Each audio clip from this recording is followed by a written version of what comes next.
have a car accident, you own the car, right? But if it crashes, you're responsible for your car, right? So if you didn't have insurance, who would have to pay for all the damages? Well, you would. That's why you buy insurance. So it transfers the risk off of you onto an insurance company. That's what insurance does. It transfers that risk. Now it could be to for an individual or a business, right? Because businesses have all kinds of insurance, right? Workers' comp insurance, you know, insurance, slip and fall insurance, right? If you slip and fall and hurt yourself, they got insurance to cover all that stuff, right? So insurance just transfers the risk. Instead of an individual or a business being responsible, now it's the insurance company that's responsible. That's what insurance does. It simply transfers the risk. That is something you might see a question on, right? Just the basic question, what is insurance? Okay. If you go down to the third paragraph there, it talks about what insurance is. It's the legal agreement. Now I'm going to kind of break this down a little bit because it's a long paragraph with a bunch of information, and I'm going to break it down.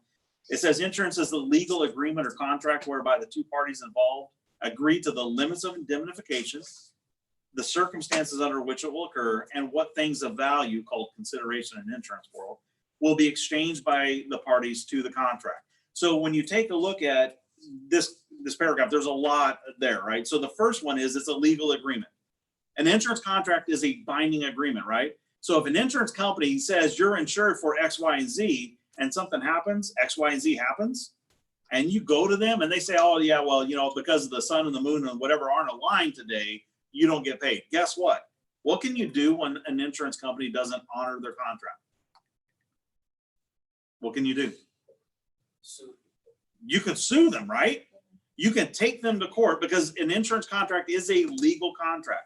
So they have to do what the contract says they have to do.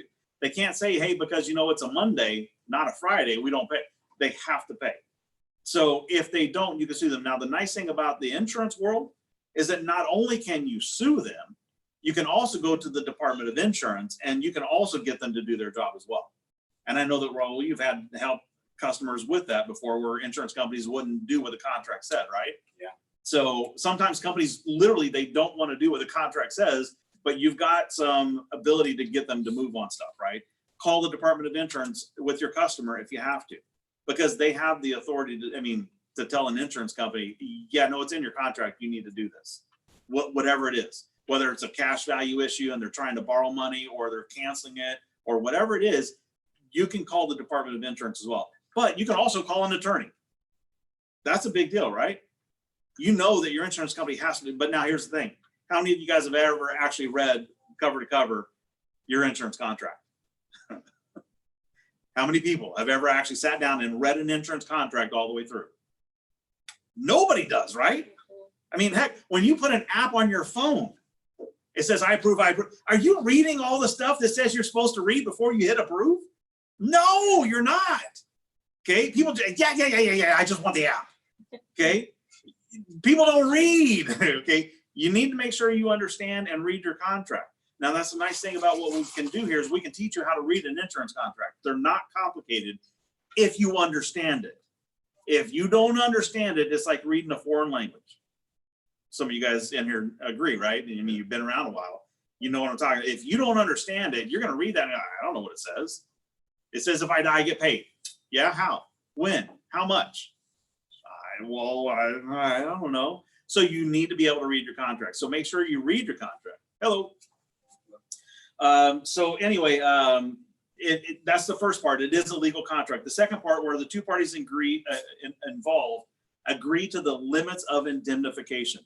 So to indemnify, now that's what an insurance company is going to do for you. They're going to indemnify you. That means to restore or make whole. That's what indemnify means. Okay, I'm going to spend a little bit of time on this because I'm not going to go through this in the book. So I'm going to take some time to do it here. So to indemnify means to restore or make whole. So for you guys in the class, I don't know if you guys can see it much online, but so to indemnify means to restore or make whole. Now, what that means is if I have a car, say I drive a Camry and it's used, and say it's worth $5,000. It might be. Probably not. But anyway, let's say it's worth $5,000 and I get into an accident and my insurance covers, you know, collision and damage and everything else. And I do $1,000 worth of damage to my vehicle. If I have an auto insurance policy that will restore me or make me whole, what does it do? How much does it pay me? Anyone? If I worth $5,000, I do $1,000 damage. What does the insurance company do? They give me $1,000 because that's the damage. Because now my $5,000 vehicle isn't worth $5,000, right? It's only worth $4,000 because I got $1,000 in repairs that need to be made, right? So to restore or make whole means I got to get put back to $5,000. Now you may have a deductible, right? Can you get auto insurance without a deductible? Yes, you can. It's more expensive, but yeah, you can buy an insurance policy with no deductibles. Most of them have $500 to $1,000 deductible, right? So if you do $1,000 damage, guess what your insurance company's going to do for you? If you got $1,000 deductible, nothing, right? Okay, so let's just say you total your car and it's worth $5,000. Okay, if you total your car, it's worth $5,000. Now, what does the insurance company have to do? How much are they going to give you? $5,000. What if you don't want to total out your car? What if you want to repair it and the repairs are, say, $6,000? Are they ever going to give you more than your car is worth? Okay, so it's to restore or make whole, but with no chance of gain or profit. Okay, so what that means is you're not going to gain by them taking care of your car. If your car needs $6,000 worth of work to get back to being worth $5,000, they're not going to restore your car. They're going to total out and give you money because that's gaining, right? That's what it means by to restore or make whole with no chance for gain or profit. You're not going to make money when you crash your car. Could you imagine? We'd all be driving Lexuses and Bentleys and everything else right now, right? Because every time we crash a car, we could get a new car and get more money than the car is worth. And we could probably, no, that's not going to happen. So to restore or make whole means they're going to put you back where you were, not above where you were, minus any deductible you may have, right? So if you did have $1,000 deductible, they're not going to give you $5,000. They're going to give you $4,000, but your car is totaled. Okay. So now the point in that is now if you've got the money, you can go buy another car worth the same amount of money, right? So again, assuming you have no deductible, it's worth $5,000 and it's totaled, they're going to give you $5,000. Now you can go buy another car that's worth $5,000. What did they do? They restored you. They made you whole. That's the concept of indemnify, to restore, make whole. Okay, so that's a concept you should definitely know. The circumstances under which it will occur and what things of value, consideration will be exchanged by the parties. So that is called consideration. So what you exchange by both parties, that's called consideration in the insurance world. Actually, under what circumstances, that's going to be the terms and conditions, that first part, the circumstances under which. So in order for them to pay you, they have to have what is covered on the contract. Okay. So for example, if you sign up for a demolition derby with your car, you're not covered. That's intentional damage to your car. So they're going to have terms and conditions that are going to say what is covered and what isn't. So that's the concept. So they're going to, you know, whatever's in the contract. But again, should you read your contract? Yeah. You should read your contract, because if you don't read your contract, then if they don't do what they didn't say they were going to do, then you can't do anything. But if it's in the contract that says, hey, look, you know what, if you crash your car, if your car gets broken into or stuff, we'll fix it, then they have to fix it. Okay, it's a legal contract. And of course, like I said, the last thing, what you have to give to each other. Each party has to give something of value. In the insurance world, the word they use is consideration. That's the word. Consideration is something of value that both parties give back and forth, okay? So if you are the client, what are you going to give the insurance company? What do you give them that's valuable to buy an insurance policy? Money, right? They're going to give you money. So that's your consideration plus information. When you submit an application for life insurance, for auto, for any kind of insurance, you have to give them all your information, don't you? That's value. If you don't think information is valuable, then wait till your identity gets stolen, right? Okay, your information is value. So when you give them your information and your premiums, that is your consideration to the insurance company. Now, what do they give you back in return? Do you know what an insurance company gives you in return for your money and your information? A promise. That's it. That's it. They promise that if something happens, they'll give you something back. If something happens, that's all they give you is a promise. They promise that if you crash your car, they'll pay to fix it. Okay, I've been driving since I was 17. I am old. Okay, I'm certain amount of years old. Okay, I've been driving for what, basically 30 years now. Okay, plus. Anyway, I've been driving a long time. Do you know how many times I've had my insurance company have to pay out in 30 years? Twice. Total amount they paid out is, it was like $7,000 for one. It was like 2,200 or something like that. It's not even 10 grand. And what are my insurance premiums right now with child drivers? It's a lot. It's a lot, right? And in all 30 years, they paid me back. Like, so insurance, I mean, oh, what a racket. But would you go without it? You drive off the lot with a $35,000 car and you total it. If you don't have insurance, who again has to pay for it? You do. Yeah, who cares if it's totaled? That's still your total piece of metal, right? It's all yours and you still get to pay for it. That's why you buy insurance, okay? What if you run into somebody, it's your fault, and you hurt someone, you put them in the hospital? You need insurance, right? Okay, so yeah, it's expensive and you may not ever get the return on your money, but it's worth it, okay? So anyway, so that's the consideration. They give you a promise that they will pay. That's the consideration on the part of the insurer, all right? So let's go ahead and move on. I'm gonna skip over to page 7, go down to perils and hazards. It's not real complicated, but some people get a little confused, and so I wanna clarify. Perils on perils and hazards. Perils are the causes of a loss. So if you're driving down the freeway, mind your own business, and you're not paying attention and you look up and bam, you hit a tree. Okay, you do damage to your car, right? Okay, what is the peril? What caused the loss? Anyone? Negligence. What's the actual event that actually causes the loss? When you smashed into the tree, yes? Okay. So the actual cause of loss is called the peril. If you slip and fall and you break your hip, maybe it's a wet floor, maybe you're running in high heel shoes. I try not to do that anymore.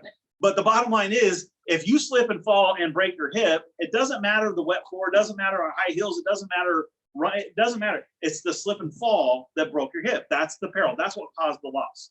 If you're driving in your car and you smash into a tree, smashing into the tree is the peril. The peril is the cause of loss. Now, there are things that it could increase the chances of that happening, yes? So if you're driving in a car at night, where it's dark, on a mountain road, and it's raining and snowing at the same time, and you're drinking, and you're on your phone, and you're speeding, and you smash into the tree, what is the peril? Good time.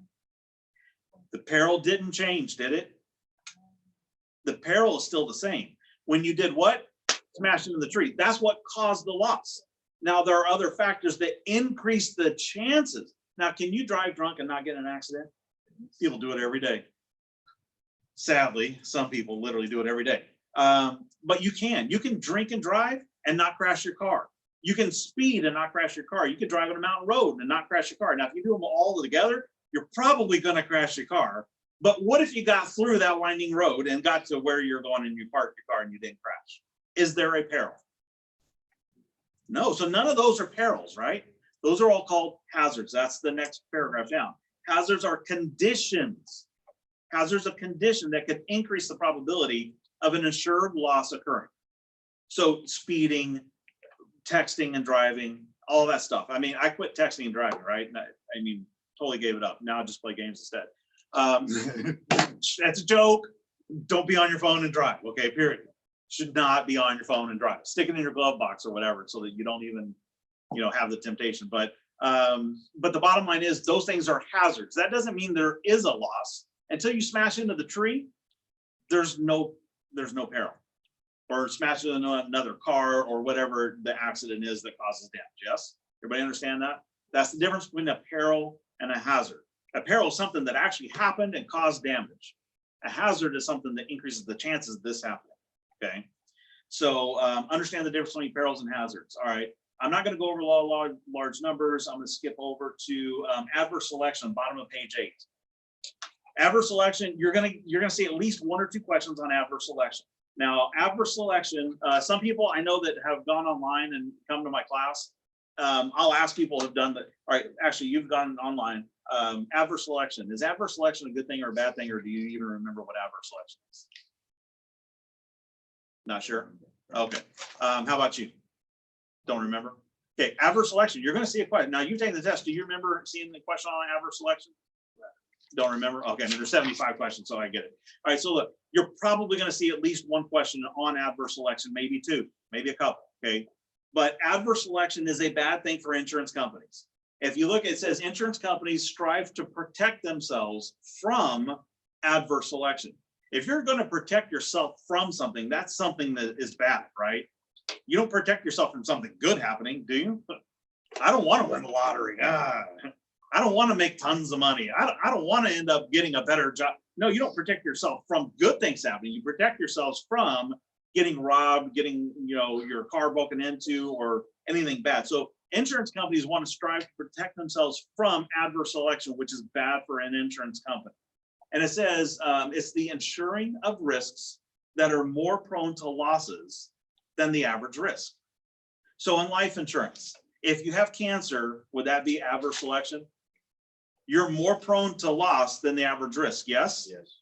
If you've got any kind of medical disability or medical ailment or whatever, I mean, unless it's just like the common cold, okay, you are more of a risk to an insurance company than someone who's perfectly healthy. Does that make sense to everyone? So look, insurance companies don't want to have to insure a whole bunch of people that are right here next to death, okay? If they did that, could you imagine how bad that would be for a life insurance company? Could you imagine if they had to insure everybody that has cancer, everybody that's had a heart attack already or a stroke, everybody that's got COVID-19 now, right?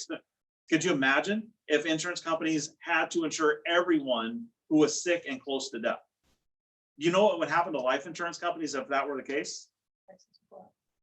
Yeah, they would go up to the point to where no one could afford it and they would literally go out of business. If you force life insurance companies to insure everyone, regardless of their medical condition, there would not be life insurance anymore.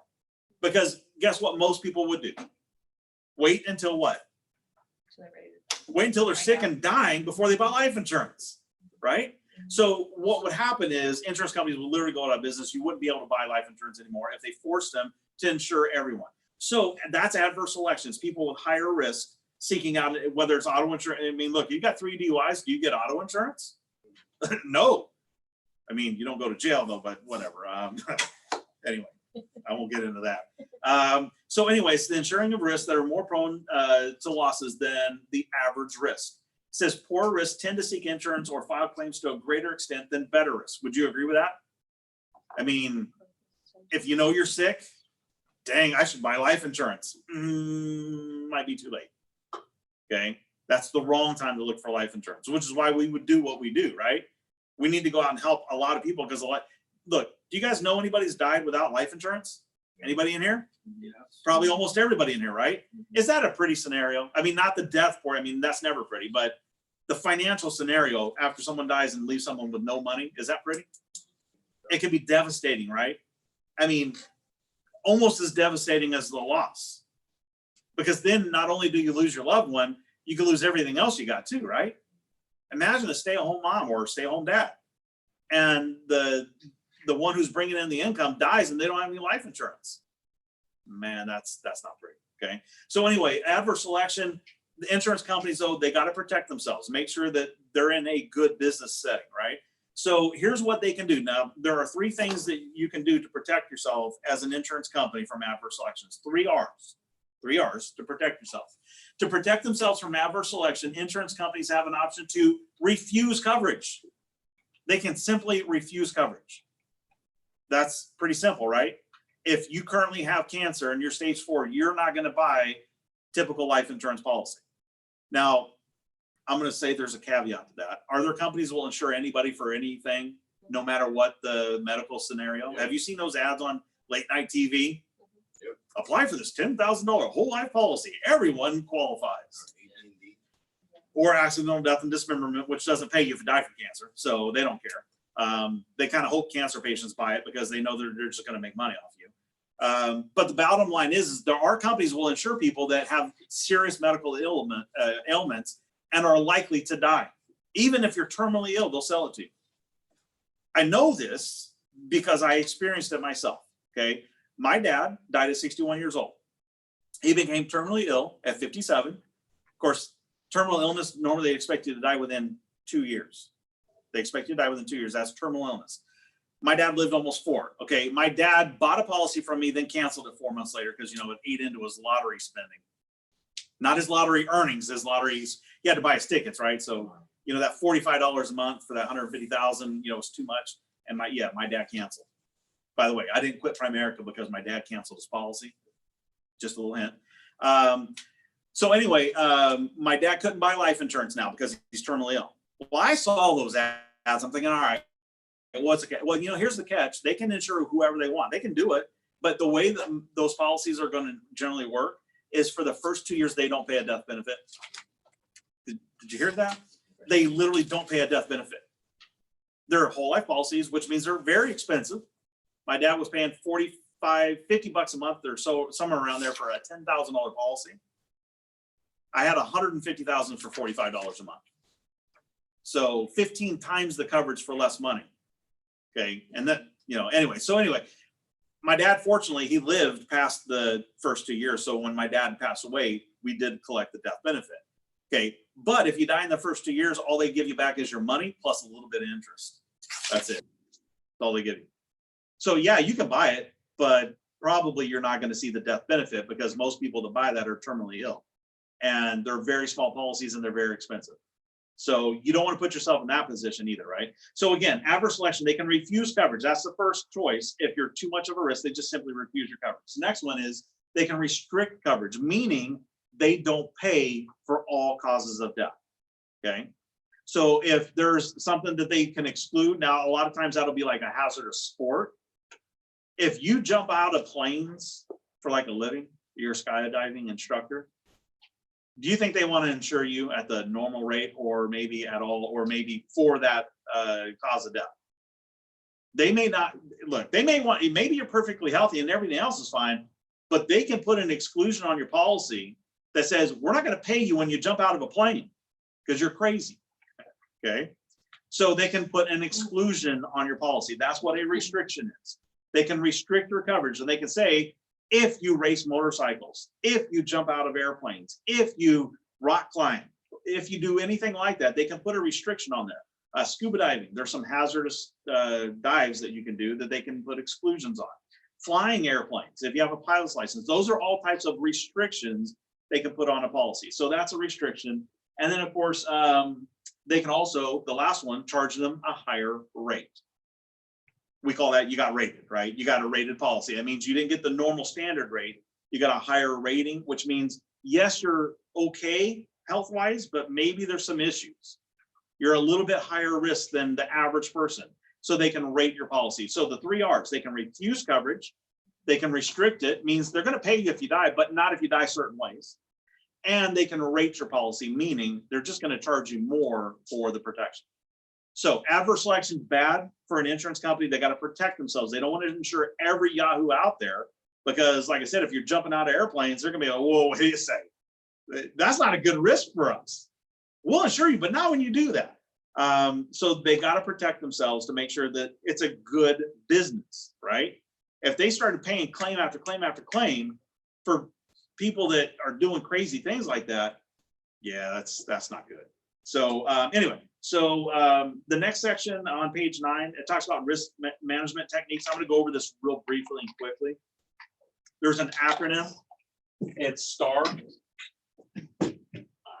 It's STARR. Those are the 5 different methods for basically handling risk. And I'm gonna go through them, like I said, real quick. Sharing means you're just sharing the risk. That means you and a group of other people, you and a group of other businesses with similar risks will, instead of buying an insurance policy, will all chip in and basically help if there is a loss. Now, more common 100 years ago than it is today, right? Because if you die, what are the chances your family going to help your family get along? Right? They got their own issues to deal with, right? They can afford to raise your family or pay for your family and make your house payment for you, right? So there's not a whole lot of that going around, right? If you die and left your family with nothing and your family doesn't have, how are they going to help your family? That's kind of hard to do anymore, right? Now, 1,000 years ago, your family probably all lived in the same area, probably did all the same job. And if somebody died, you all just picked up the slack and helped out, right? 1,000 years ago. But today, I mean, heck, my family lives all over the country. So yeah, that's not going to happen. So risk sharing is not a lot less common. Business can do it. Used to be farmers used to do that. If Farmer Bob over here lost everything because of a fire, all the other farmers in the area would pitch in and help Farmer Bob out. That's a form of risk sharing. So basically it's just people or businesses share in the risk instead of buying an insurance policy. T, transfer. That's the only one that is buying insurance, by the way. So the T is called transferring risk. And that just simply means you bought an insurance policy. Now who's responsible if there is a loss? Well, it's the insurance company, because you transfer that risk from you to the, because isn't that what insurance is? It transfers the risk of loss. So you're transferring it over to an insurance company. That's the only one that is insurance. Star, S-T-A-R-R, the only one that is buying insurance is T, transfer. Avoid is the next one. Obviously, there are certain risks you can avoid. If you don't want to die in a skydiving accident, don't jump out of an airplane. Simple, right? And then the next one's retention. You don't do anything about it. You have a risk, but you don't do anything. You don't buy an insurance policy. And therefore, if something happens, who's responsible? Who's liable? You are. You retain the risk. If you're Bill Gates, do you need to buy auto insurance? Mm-hmm. If you're Bill Gates, does he need auto insurance? If something happens, can he just write out a check? Right? He can write, hey, look, you know, I'm sorry, your kid ran out of the middle of the street, didn't see him, killed him. I'm terribly sorry for your loss. I don't have insurance, but how much? Can Bill Gates do that? Yes. And you said 10 million. You know what Bill Gates is probably going to say? That's all. Right? Can you write a $10 million check to anyone? I mean, yes, you can technically write the check, but you got no money in the bank, okay? So you can't do what Bill Gates can do. So guess what? You need auto insurance. So you can avoid some things. You can retain the risk. That's what we're on. You can retain the risk if you want to. Now, I've seen people retain risk, and that's a bad idea, right? Some of you guys have been in the business, know what I'm talking about. You go on an appointment, they absolutely need life insurance, but they tell you, nah, I'm not going to do it. Spouse, kids, the works, home, good job. They've got the money. There's no reason, but they're just too cheap to buy life insurance. That's insane. Okay. Guess what they just did? They decided to retain the risk. So now if their child dies, if they don't have 10, 15 grand to take care of a funeral, guess what they do? Put it on a credit card. Okay. If their spouse dies and they're a breadwinner as well, and now you can't make your house payment, well, guess what? You sell your house or find another wife real quick. Are those good options? Don't answer that. But look, you got to understand that if you don't do anything about a risk, then you're leaving your family vulnerable. Okay. That's what risk retention is. You just retain the risk. You are self-insured, meaning if something happens, you got to pay for it. You crash your car, you pay for it. Your house burns to the ground, you pay to repair it. Okay. That's what risk retention is. Okay. Now, just so you know, just a little caveat on that. If you have a copayment or a deductible on an insurance policy, that is still considered risk retention. Even though when you go to the doctor and you only got to pay a $50 copay or whatever, and maybe it costs $3,000, you only paid $50, right? You retain $50 of that risk. So if you had to go to the doctor, a copay is a form of risk. It's not the whole thing. The whole thing is self-insurance, self-insured. I'm self-insured, I retain the whole risk. If I have a deductible or a copay on a car insurance policy, you have $1,000 deductible, right? Or copay, or I'm confused. That's a deductible. If you have $1,000 deductible, you've retained $1,000 of the risk on your car. So if you bought a brand new $30,000 car and it's totaled, you only have to deal with $1,000. You've retained $1,000. That's still risk retention, but it's not the whole thing. If you don't buy an insurance policy at all, you're retaining all of it. That's called self-insurance. You better have the money. You better be Bill Gates. All right. And then the last one is risk reduction. There are things you can do to reduce risk. Putting your seatbelt on when you drive your car. obeying the laws when you drive your car, right? Not speeding, not tailgating, not texting and driving, eating healthy, taking care of your body. Those are things you can do to reduce your risk. Getting an annual physical so you can detect, things early. Those are things you can do to reduce. So start, share, transfer, avoid, retain, and reduce. Which one is buying insurance? Which one's buying insurance? Transfer. T, transfer. That's the only one that means you bought an insurance policy. Okay. Now let's go down. We're going to skip over to bottom of page 11. Bottom of page 11 is basically, it is, this is a key thing for you guys to know as well. Insurable interest, definitely need to know this for the test. It says to purchase insurance, the policyholder must face the possibility of losing money or something of value in the event of a loss. If you don't stand to lose anything, you can't buy an insurance policy. Meaning, can you buy auto insurance for your neighbor's car? Are you going to lose anything if they total their car? No, you can't buy an auto policy on there. Can you buy a homeowner's policy on their house? No. Can you buy life insurance on their kids? No. Okay, you can't do those things, right? So look, when we talk about insurable risk, you have to have the potential of loss. If you don't, you can't buy the policy, okay? It says this is called insurable interest. And now this is important for life insurance. It says in life insurance, insurable interest must exist between the policy owner and the insured at the time of application. Insurable interest has to exist at the time of application, meaning when you buy the policy, there has to be an insurable interest at that point in time. Okay, but in life insurance, listen to this. It says, however, once a life insurance policy has been issued, the insurer must pay the policy benefit whether or not an insurable interest exists. So what that means is you buy a life insurance policy on your wife right now, on you and your wife, right? She dumps you later because you still won't put the toilet seat down and you don't know where to throw your dirty laundry, okay? So she dumps you after 6 months and she moves on and she marries Sancho, okay? And 10 years down the road, she's happily married to Sancho. They got 10 kids and they're in love and everything's great. And she doesn't even remember your name, okay? But you kept that policy going because you knew she was coming back to you, right? You changed, right? Maybe you did put the toilet. You said, I put it down. I threw my clothes to the hammer.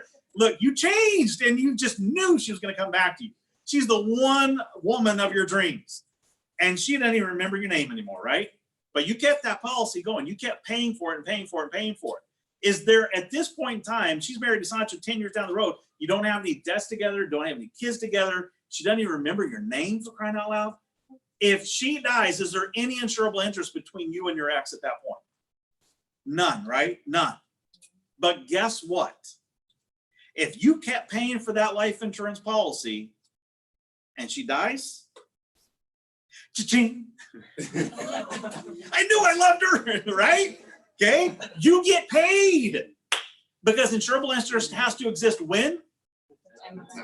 Oh, listen to that. That's beautiful. I love that. At the time of application only.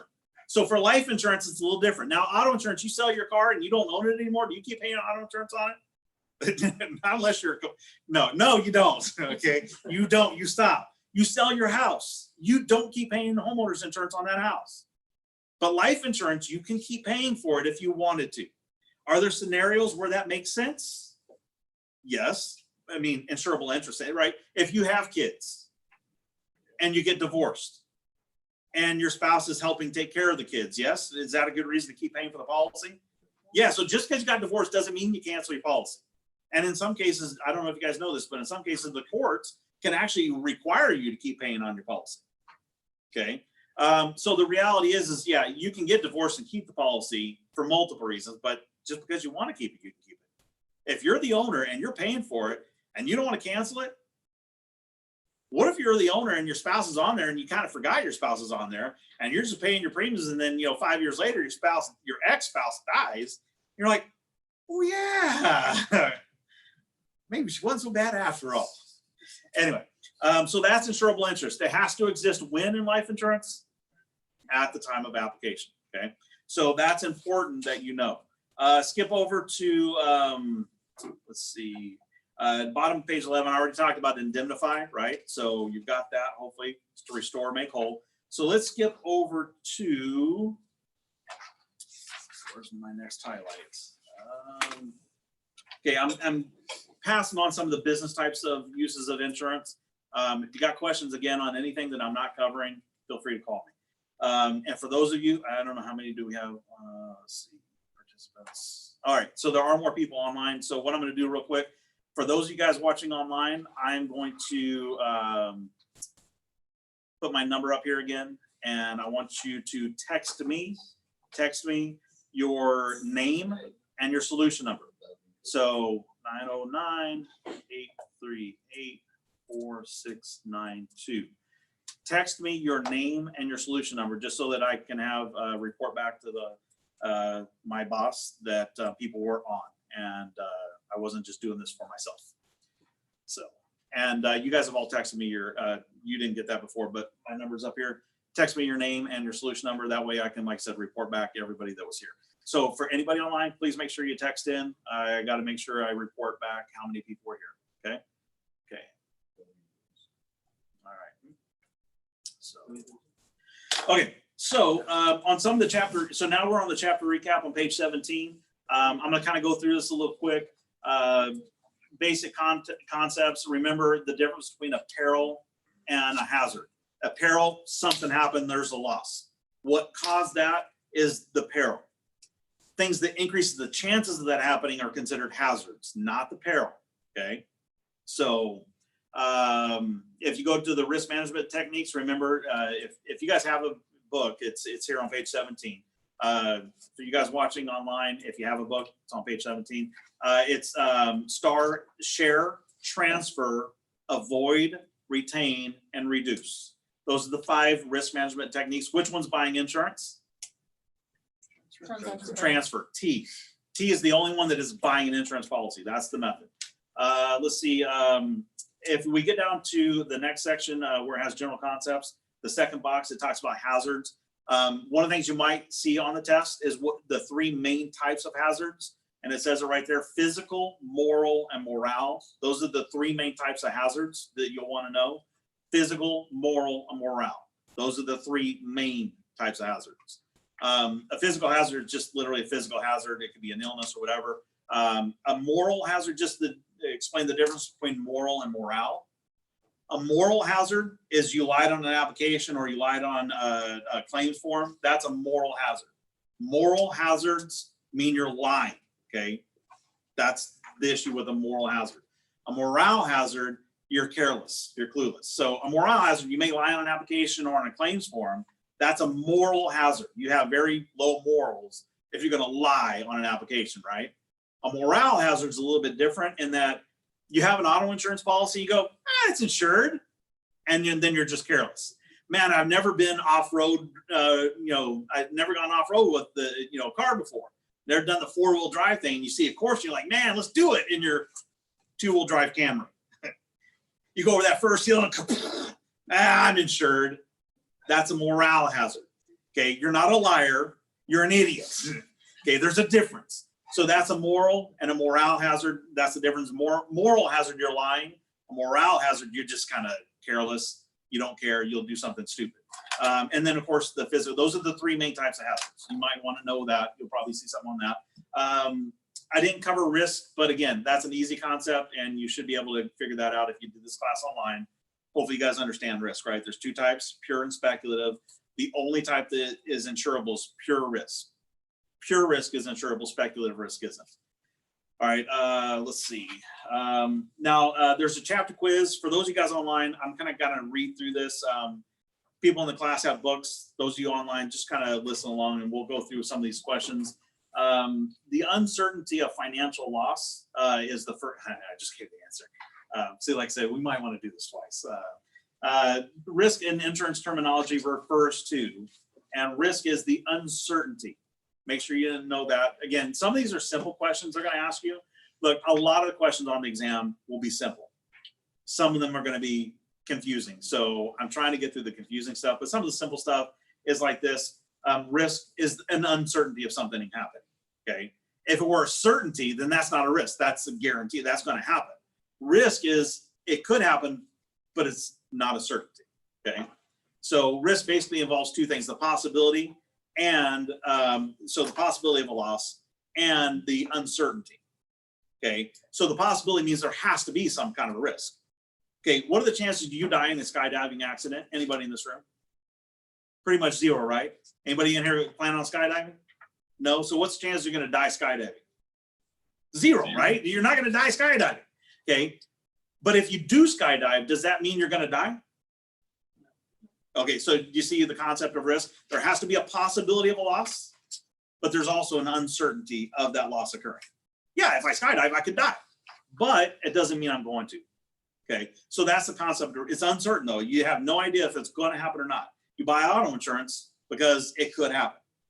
Okay, statistics show you drive long enough in your life, you'll end up in a car accident. I've been in more than I want to now, but fortunately only 2 of them were my fault, and they were minor. And the ones that weren't my fault were minor as well. But look, it happens. So anyway, so again, now we went over this again. So conditions that increase the chances of an insured loss occurring are referred to as what? What are the conditions that could cause a loss to occur? That increase the chances. What's that called? Anyone? It's a hazard. A hazard increases the chances. See how they word the questions? I want to do some of these so that you get comfortable with the way some of these questions are going to be worded on the exam. So conditions that increase the chances of an insured loss occurring are referred to as hazards. Hazards increase the chances. I'm not going to go over every one of these. I'm not going to go over that. Okay, I've got some questions on the first practice exam in the book that we'll go over as well. So we'll get to that later. All right, so actually, let's go to number 7. Which provision states that if a policy allows for greater compensation than the financial loss incurred, the insured may only receive benefits for the amount lost? Does that question confuse the heck out of anyone? Yeah, allows for greater compensation. To me, I don't like this question actually at all. I teach this class, and every time I read it, I don't like the way they word it. The first part of the question is kind of confusing. Where you find the answer is in the second part, though. It says the insured may only receive benefits for the amount lost, which means you won't gain or profit from a loss. What's that concept? Indemnity, right? Because remember, I wrote it up on the board. To indemnify someone means to restore them or make them whole with no chances of gain or profit. So this question says, which provision states that if a policy allows for greater compensation than the financial loss occurred, the insured may only receive benefits for the amount lost? That's indemnity. Restores you to the amount, only up to this amount. Okay. So when I read that paragraph and, we went over the different concepts, it's a legal contract and indemnification. You have to set your limits of indemnification, by the way. You determine that. Auto insurance, how much coverage do you have? Oh, I got full coverage. Well, what the heck does that mean? Does anybody in here know what full coverage means in the state of California? More than the limit. More than the limit. See what I mean? This is stuff that people just don't know because nobody teaches this stuff. Okay, full coverage for auto insurance in California is 15, 30, and 5. That's full coverage. That's the full coverage limit. You can say, I've got full coverage. I've got liability. I've got full coverage. Property damage is covered. 15, 30, and 5 covered. How many accidents does it only cost $5,000 in damage? In my last accident, I was doing about 10 miles an hour in bumper to bumper traffic. I turned to get out of the lane that was slowing down, and she hit her brakes. I mean, not on purpose to make me run into her, but because traffic was stopped. And by the time I turned around, bam, I bumped at like 10, 15 miles an hour the back of a Toyota Avalon. You know how much that cost? Just a little bump. You could see it was moved a little. It wasn't crunched in. It was just, you could tell I hit it. It's like $7,200. $7,200. So full coverage means 15, 30, and 5. Now you get to set those limits though. Do you want to have 15, 30? Now what does 15 and 30 mean? And I don't want to get too much into auto because this is not the test, but 15 means bodily injury per person and then per accident. So it's $15,000 per person, 30 per accident. That means if you get in an accident and you hurt someone, it only covers $15,000 per person, $30,000 for the total bodily injury. So what if you hit 5 people in a van or whatever, and they're all in the hospital for a week? Yeah, full coverage. Yeah, is that going to cover it? You think? Not even close, right? So it's per person and per accident. So if everybody needed 15, they don't all get 15 because the max is 30,000. You set your limits of indemnification. Life insurance. Look, I have $900,000 of life insurance on myself, 600 on my wife. I set my limits of indemnification on my life insurance policy. Now, some people are thinking, man, that's a lot of insurance. It's not when you understand how life insurance works. It's like honestly, like it's an investment.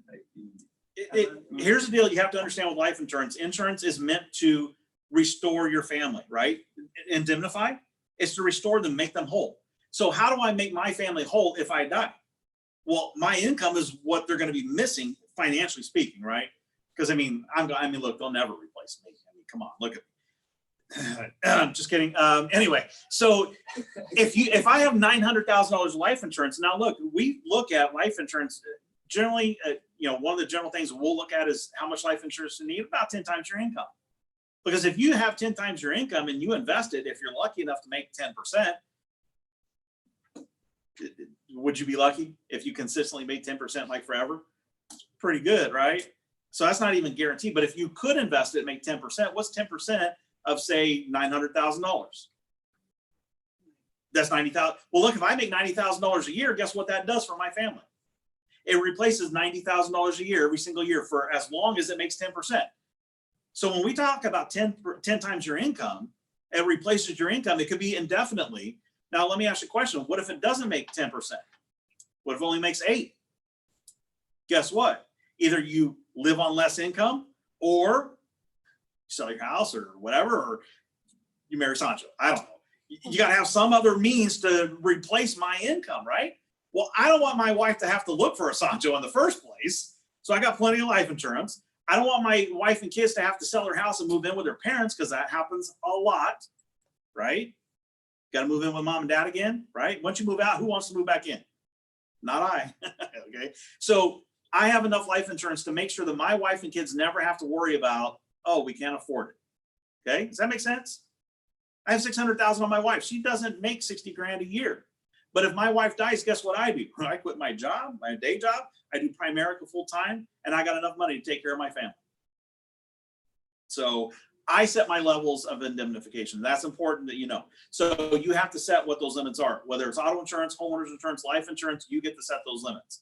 Okay. Don't let your agent set it by selling you a policy that's way too expensive, and then you can't afford the right limits. Right. You need to find out what your need is, and then figure out, can you afford that? Now maybe you can't, but you need to make sure you know what your need for life insurance is. Okay. So anyway, let's move on. Let's go into, and just so you know, we're going to go till about 4 o'clock. I'm going to take a break around 2. So we're going to go about 2 hours, and then we'll take about a 10-minute break, and then we'll do another couple hours. And look, if you guys have a lot of questions afterwards and you want to stay longer, I'm okay with that. I don't have plans like for the rest of the day, so except for eating. I'll need to eat at some point. But anyway, let's move on. Page 21, it talks about contract law. I'm not going to get too much into contract law because those are basic concepts, and I think they're simple enough that if you do the class online, you're going to get it. So, so I'm not going to cover everything there. So let's skip over to page 24. We talk about legal terms and talk about legal terms about insurance. So we're going to talk about representations and misrepresentations on a contract. When you submit an application for life insurance, when you're all the answers you're providing the insurance company are considered representations, not warranties, by the way.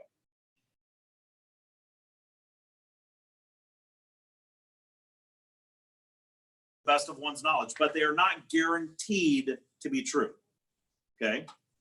So a representation is believed to be true. So now look, my wife is a bit of a hypochondriac and this is on recording, so don't ever let her see this. Actually, I've told her I tell the class this all the time. So she likes WebMD. Anybody know what I'm talking about? WebMD. You can find out all the symptoms you have and diagnose yourself with the 20 different diseases that you have. Okay. Okay. Representations are statements believed to be true. So if you think you have cancer because you reach back and you go, all right, this actually happened. My wife was like, making this face. I'm like, what's wrong? She's all, I got a lump on my back. Hope it's not cancer. Now I get some people are paranoid about cancer, but I'm like, what? I said, come here, sit down. I went, not cancer. It was just a pimple. Oh. Okay, so here's the deal. When I say representations, it's the truth to the best of one's knowledge. Okay, you don't have to, by the way, you don't have to give them what your opinion is either. So if you think you may have, you don't have to share what your opinion might be. I think I might have arthritis. I think I might have cancer. You don't need to share that. But you do need to share the truth to the best of your knowledge. So if you've been to the doctor and your doctor says you may have, guess what? That needs to be reported. Okay. If your doctor says you're fine and you still think you may have cancer, you don't have to tell your agent, I've got cancer. Okay. But here's the way this works though. Representations are statements believed to be true to the best of one's knowledge. Therefore, if you say, no, I don't have cancer on an application, and you have no reason to believe that you have cancer, is that the truth to the best of your knowledge? Yes, it is, right? That's a representation. Is that acceptable for an insurance company? Yes, it is. Okay, now here's the deal. What if you actually have cancer? Is it possible that everyone in this room could have cancer right now and we just don't know it? Is that a possibility? It's an entire possibility, right? That is entirely possible. So it's possible we have it, but we just don't know it. So when we submit an application that's considered a representation, it's the truth to the best of what we know. I don't know if I have cancer right now. I don't think I do. So I say no. Will they accept that? If they issue the policy and a month later I go to the doctor and the doctor says, man, you have cancer. It looks like you've had it for about a year. Can the insurance company say, oh, well, then we're not going to pay the claim? Can they do that? They can't do that. Because the representation doesn't say, I don't have it. It says, to the best of my knowledge, I don't have it. That's different, right? So when you submit an application for insurance, those are representations, meaning it's the truth to the best of your knowledge. And if the insurance company doesn't find out that you have cancer through the underwriting process, then guess what? They issue the contract, it's good. You die from cancer 6 months later, they have to pay. Okay, they have to pay. Now, if they can prove that you went to the doctor, your doctor said you probably have cancer, then guess what? They're not going to pay. Okay, but they have to be able to prove that, obviously, right? So that's a representation. It's the truth to the best of your knowledge. Everybody understand that? Okay, now, now this is funny. It kind of gets into like political speak. Untrue statements on the application are considered misrepresentations. What does that mean? What's a misrepresentation then? What is that? It's a lie, right? Okay, that's an untrue statement. Basically means you lie. Now, it doesn't always mean you lie. Maybe you misunderstood a question, right? Okay, whatever, sure. I didn't understand what the agent was asking. Okay, but any untrue statement on an application is considered a misrepresentation. Misrepresentations are reasons a company can void the contract. Okay, so they can void the contract. So that's a misrepresentation. It could void the contract. Now, just so you know, when they void a contract, they generally are going to call that, they will rescind the contract. So if they rescind the contract, what they literally will do is they will go back to the beginning of a contract and pretend like it never existed. Now, if it never existed, you wouldn't have had to do what?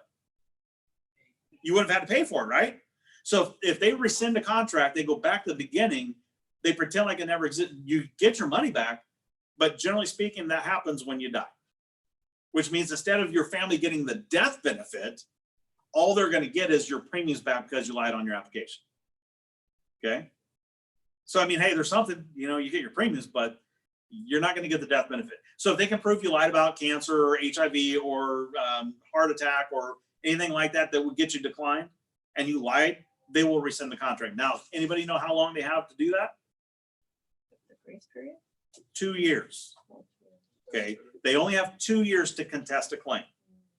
So if they cannot prove within the first 2 years that you lied or concealed information, because we'll talk about concealment in a second, if they can't prove that in the first 2 years, your policy is good. So after 2 years, if you die 2 years and a day after that policy is issued, then guess what? They pay the death benefit. Even if they know you lied, it doesn't matter. So they only have 2 years to determine whether or not you lied or concealed information on a policy. Make sense? Okay, so that's important to know as well. So so that's an untrue statement. An untrue statement is a misrepresentation, but just regular statements on an application are considered representations. Abraham, did I grab almost two Yes. Would you guys like water? Yes, please. All right, and let's see. So if you look at the bottom of page 24, it talks about a warranty. Again, warranties have to be true. If it's a warranty, it must be true. If an insurance company says it's warranty, then they have to do it. There's no ifs, ands, or buts. They have to do it. And okay, so let's go to the next thing. All right, concealment's on the bottom. Thank you. It's on the page, bottom page 25. Concealment just means you conceal information. Now, lying is one thing. Concealment is another thing. If you didn't bother to tell them, maybe they didn't ask you a specific question about a specific disease, and you just decide you're not going to tell them that. That's concealment. If you conceal information, that's the same as lying in the terms of the insurance. They will rescind the contract. They'll void the contract, okay? So that's concealment. So whether or not you lie or conceal information, they're both the same thing to the insurance company. They're going to rescind the contract, okay? So that's the intentional or unintentional concealment of information. All right, now let's move on. Oh, thank you. Ooh, snacks, good. Let's see. Let's go to page 28. Page 28 is where we have the, again, some chapter recap. The contract features on the bottom of page 27. Again, some of those concepts are pretty simple. The one I will go over real briefly is aleatory. It says insurance contracts are a little bit different. They have some different types of terminology. I want to explain to you what the word aleatory means. Aleatory means it's an unequal exchange is what aleatory means. So if I'm paying, say I pay $150 or whatever a month for my life insurance policy for like $1.5 million of coverage, plus coverage on my kids, which by the way is really, really a great price. So Primerica's rates are really good. But anyway, if I'm paying, say, call it $2,000 a year, it's about $2,000 a year for my life insurance, and I pay on that for 10 years, that's 20 grand. If my wife and I both die in a car accident, what do they owe my kids? 900 plus 600 is 1.5 million. My kids are going to get a check for $1.5 million. I pay 20, the insurance company pays out 1.5 million. Is that equal at all? Aleatory. It's an unequal exchange. That's what the word is basically describing. It's an unequal exchange. I pay 20, they pay out 1.5 million. Now let's just say I pay on it for 10 years and decide I've got enough money, I don't need life insurance anymore. Yes. For those of you watching and you guys, yeah, you don't always need life insurance. If you have enough money saved and your family's set, if you die, you don't need life insurance. There is a point in your life, hopefully, if you do things right, to where you can eventually say, I don't need life insurance anymore, right? I mean, think about this. If you're young, married, and you got kids, say you're in your, say you're both 30 and you're married, got a house, kids, and you got kids, you got debt, you got a mortgage, you don't have a ton of cash saved. But in 30 years, when you're 60, all your kids are at least 30 years older, right? Look, my kids are 21, 19, and 17 right now, and 2 of them are already pretty much independent. I got 1 more still in high school. Yeah, I don't expect him to be. But look, if we were to die right now, I got 2 kids that don't really need me right now, okay? One's in the Marines, and one just got engaged to be married. My daughter got engaged, by the way, last weekend. And my son was in the Marines and came and surprised us with a visit. So last weekend is better than this weekend. But anyway, I'm still here. So anyway, when you get to the point in 30 years from now, when your kids are in their 20s and 30s, you don't have to worry so much about providing for your children, right? Those fingers crossed for them. You don't have to provide for your children, yes? And in 30 years, have you saved any money? You better have. If you're my client, I've made sure you need to save money. Get a securities license as soon as you can. Okay, you got to have a securities license to help them with their investments, but I'm telling you, you got to get that license because it's going to help you a lot in this business. But look, my clients, because I teach them to do both things, buy insurance and invest your money, so that at some point in time, you've got $1 million, $1.5 million, $2 million invested. Guess what? You don't need anymore life insurance. Your kids are full-grown adults taking care of their own families. Your house is paid off, or maybe paid down because nobody pays off the houses. Okay, but your debts are gone. Your kids are grown. You've got a lot more money saved, and you don't have the whole finance. Look, you at some point in your life should not need life insurance. Think about it. When you're 80, how old are your kids? Like 60? Your 60-year-old children should not be thinking, dang, I can't wait till mom and dad die so I can get the life insurance money, right? That should not happen. It does, right? Man, I hope mom and dad got some life insurance. That'd be nice. What? If you're 60, what? Okay. So you better start saving money, because if you don't start saving money, the government's not going to do it for you. Okay. So anyway, let's move on. Legal terms, again, we talked about a few of those, representations and warranties and such, other concepts. So elements of a legal contract, again, that's simple stuff. There's 4 elements. There's an agreement, consideration, competent parties, and a legal purpose. You have to have all 4 of those in order for it to be a legal contract. So a minor can't sign a contract. If you're intoxicated, you can't legally sign a contract. So if you go to somebody's appointment and they're drunk already, it's Super Bowl Sunday and you didn't know, and they're already, you know, gone, you can't write that policy. Don't do it. So anyway, those are the 4 elements of contract. So let's move on. Let's go ahead and just skip into page 32. The process of issuing a life insurance policy. And if we take a look at that paragraph, to go to the right for the guys online, just listen. It says, in simplest terms, solicitation of insurance means an attempt to persuade a person to buy an insurance policy, and it can be done orally or in writing. Now, in the world we live in today, what does in writing mean? Who in here has written a letter in the last 10 years?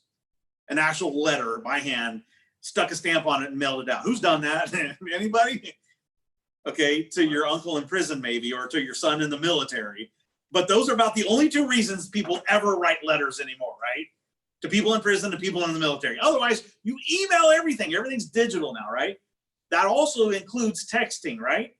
If you're trying to persuade someone to buy a life insurance policy with a text or an email, you're soliciting insurance business, okay? Can you do that without a license? No, you can't. So I'm going to tell you right now, if you do not have an insurance license, you need to not be soliciting life insurance. Okay. It's a misdemeanor. Okay. It's only up to a year in jail and a $50,000 fine, but it's a misdemeanor only. Right. So look, you don't want to solicit insurance without a license. Now, look, when you get started in the business, you got to set appointments, right? Well, you can set an appointment without soliciting insurance. Okay. We're going to teach you how to do that so that you're not actually getting into the insurance discussion, because you're not supposed to do that without a license. Everybody understand that? Okay. But absolutely, you need to be setting appointments.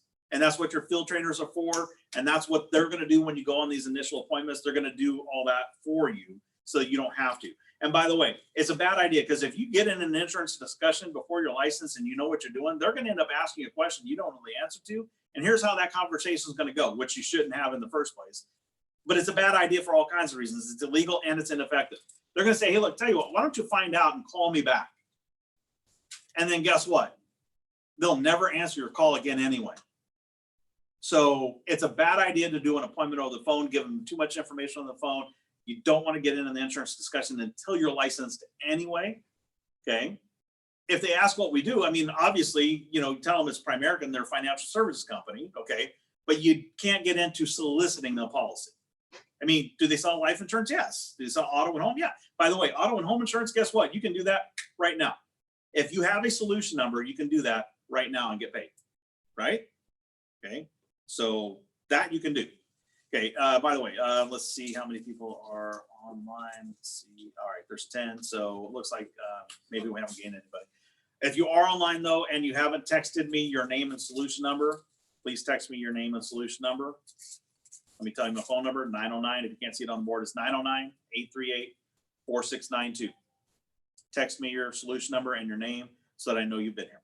All right, so anyway, so solicitation means any attempt to persuade someone to buy a policy, okay? And that even is a text message. So like I said, make sure you're doing things the right way. And look, even as a licensed agent, I don't want to get into a life insurance discussion over the phone, over the text, or over text messaging, or, you know, I want to be in front of them when I'm talking to them about what we can do for them. And preferably in their home at the kitchen table. That's when you talk about what we do, okay? Because I'm just telling you, people will brush you off once they feel like you're trying to sell them something. That's what happens, okay? Now, granted, like I said, that's what Raul's for, Abraham is for. They're going to teach you how to get an appointment and do it the right way, okay? So Make sure you're setting, and look, if you haven't been on appointment, I don't care if you're not licensed, you need to be on appointments. You need to get trained, and you need to get trained now. You need to be on as many training appointments as you can get on. Okay, everybody listening, everybody here, you need to be on appointments. That's how you learn this business. If you're going to try to figure this out when you get licensed, well, you're going to miss out on Raul helping you or Abraham helping you. These guys know their stuff. All right. You want them on as many appointments as possible in the beginning so that when you are licensed, bam, you're ready to go. Does that make sense? Everybody understand that? Okay. So anyway, solicitation, don't do it without a license. It says this includes providing information about available products. Now that means, hey, look, we do term versus whole life. You're getting into soliciting insurance. Okay. You got to stay away from that kind of stuff. Describing the policy benefits. Again, that's clearly making recommendations, obviously, and trying to secure a contract between the applicant and the insurance company. So again, there's ways you can set an appointment without getting into an insurance discussion. And right now, when you don't know a whole lot, it's a good idea to not, it's also illegal, but it's also a good idea practically just to not get into that discussion over the phone. That's what your recruiters are here for and your trainers are here for. That's what they're going to help you do. Okay. Any sales presentations used by insurers or their agents in communication with the public must be accurate or complete. Now, why do you think they have to say that? Because there are companies that don't do things the right way, and they will give you illustrations that aren't accurate, and they'll convince you to buy a policy with things that aren't true. Let's see. Illustrations. I'm going to skip illustrations. If you got questions about that, let me know. Underwriting, just so you know, underwriting, their job is to determine adverse selection. So if you look on page 35, underwriting is the risk selection process. That's what the underwriting department does. They determine who gets insurance and what rate they pay for it. Preferred, standard, or substandard. We'll talk about that later, but those are the three different types of premiums you're going to get. But the underwriting department, they don't, by the way, they don't issue policies. The company issues the policy. The underwriting department is part of the company, but their job is solely to take all the information that's provided and say, based on all this information, you're a good risk for the company, here's your policy. They determine who gets it and who doesn't, who gets declined, and they also determine what premium rates you're going to get. That's the underwriter's job. That's what the underwriter does. That's it. They don't do anything else. They determine who gets it and who doesn't and at what rate. Okay. So rating classification. Excuse me. I'm not going to get into field underwriting other than you're considered a field underwriter because you help give them the information they need. You're not an underwriter though. You do not get to determine who gets insurance or who doesn't, because would any of your clients get declined if that were the case? Yes. If you're the underwriter, you're not going to decline any of your clients. Oh, no. Someone else's client, sure. My client, no. Okay, so you're not an underwriter. You don't get to determine that, but they call us field underwriters because we sit with the clients and we provide them with all the information. It's our job to make sure the applications are complete and accurate, and we get them all the information they need so that the underwriters can do their job. So, but you're not an underwriter. I don't know why they call us field underwriters, but it's just the term that they use. Okay, excuse me. All right, so let's move on. I'm going to skip over to page 37. Conditional versus binding receipt. When you submit an application for life insurance and you submit it with the premium, you're going to get what they call a conditional receipt. Now, the conditional receipt basically says you have coverage right now. Right now, before the policy is even issued, you have coverage based on certain conditions. Okay. It means that as long as you were insurable at the rate you applied for, you're covered right now. Okay. So if you submit now it's either at the time of application. There are a bunch of things, by the way, that are determined at the time of application. Insurable interest is one of them. Okay. Conditional coverage is another one. So it's either at the time of application or when you get your lab work done. So if you need to do blood and urine, guess when your conditional coverage begins? When you get your blood and urine done. Because then they have the ability to check and see if you're insurable or not. If you haven't provided your blood and urine, then guess what? They don't know if they could have found something that would have had you be declined. So it's either, if there's a policy that doesn't, look, Primerica does a lot of policy now that no proof, no medical requirements are needed.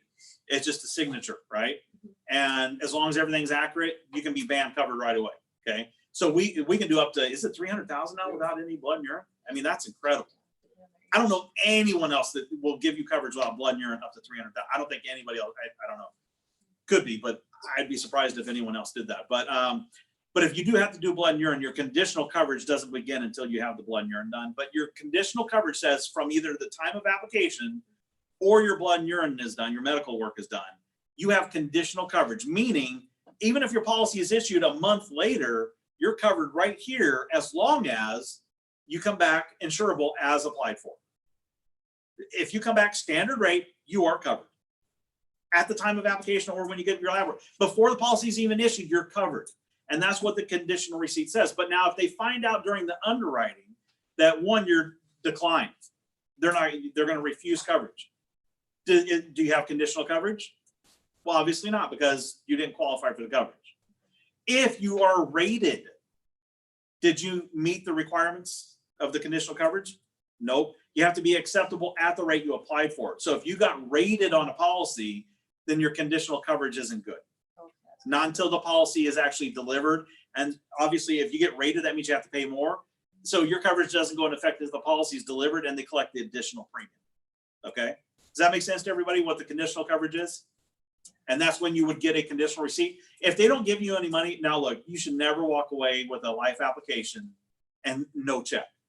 That should never happen. It's not good for your clients. It's not good for you, but that's not the important thing. It's not good for your clients because if you accept an application without money, you can do this. Yes, you can. It's called COD, cash on delivery. That means they have no conditional coverage. You don't give them a receipt and they're not covered until a policy is issued and then delivered and paid for.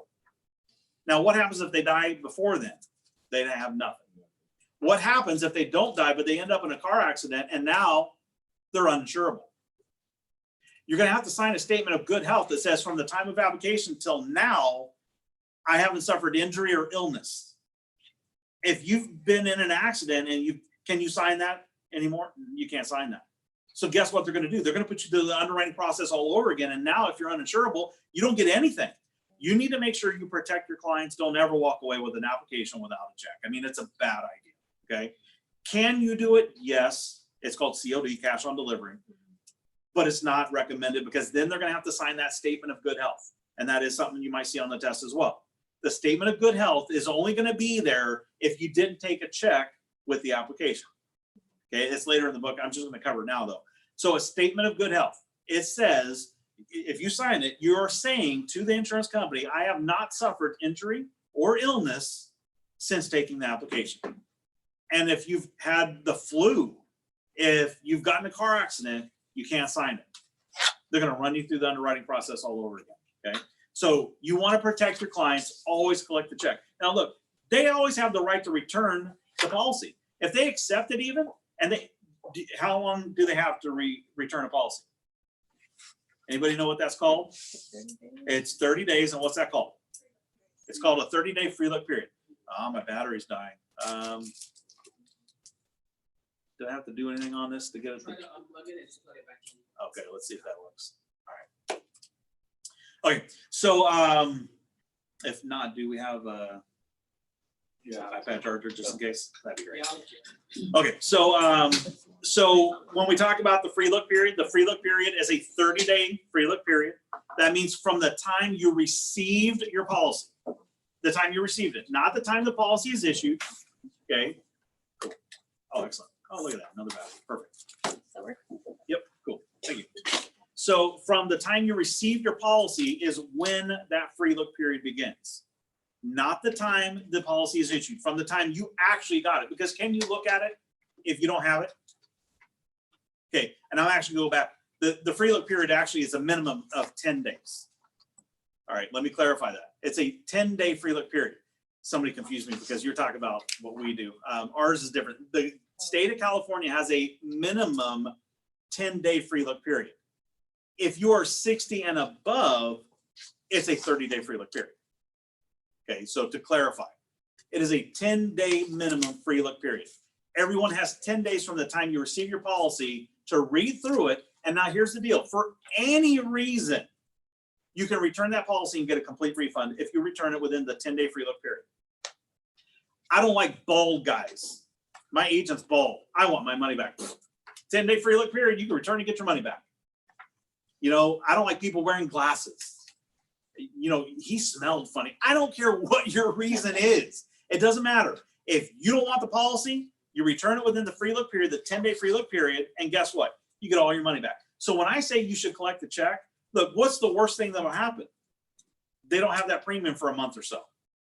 Then they would get it back, right?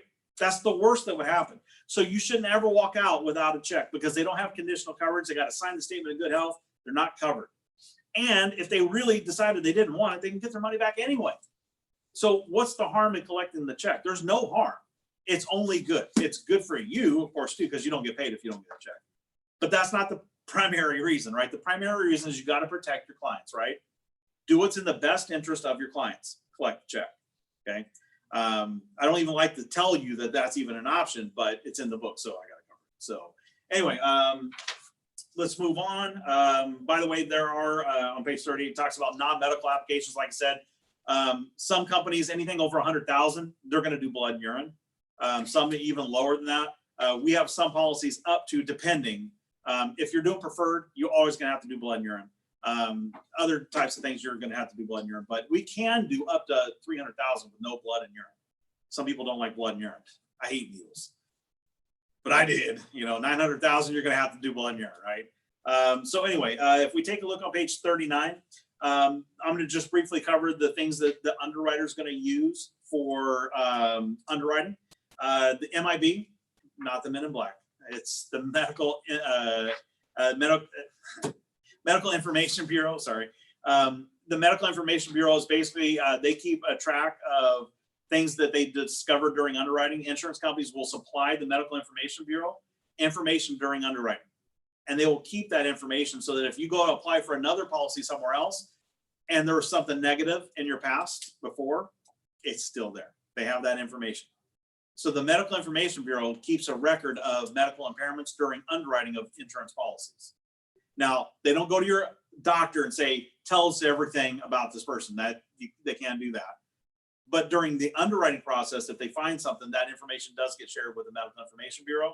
And all insurance companies have to be a member, and they share that information with other insurance companies. You have to be a member to get access, but all companies are members. So they're all going to have pretty much access to information during the underwriting process.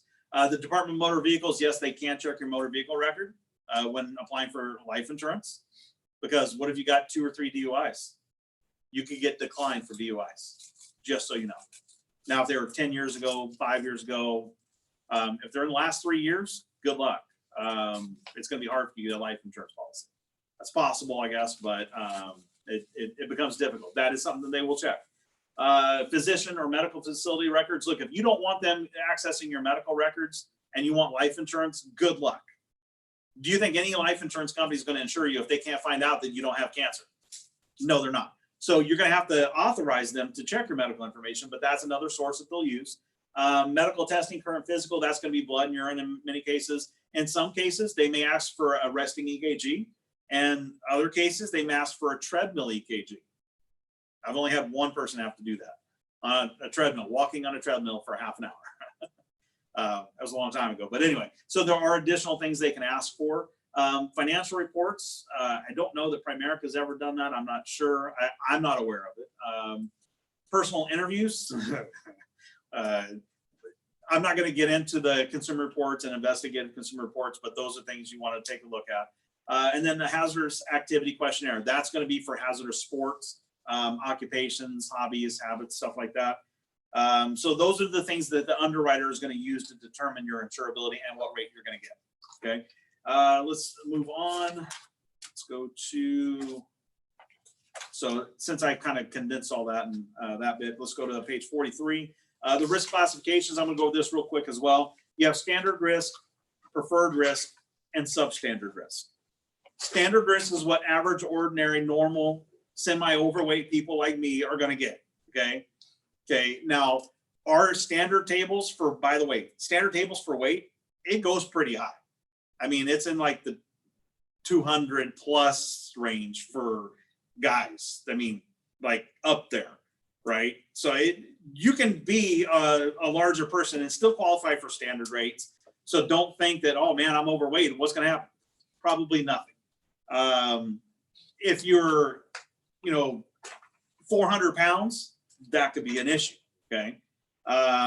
Because obviously your weight can have a lot of other medical consequences. So that is something they do look at. But for standard, average, ordinary people, look, in the United States, we like our food a lot, right? We eat a lot of food. So you're probably going to fall into the standard range. Now, Raul, on the other hand, probably gets preferred. I like to turn the camera so people can see Raul. And he's skinny. I'm not bitter or anything. Yeah, just a little jealous. But see, you know, when you have all this muscle, though, you know, it just weighs more.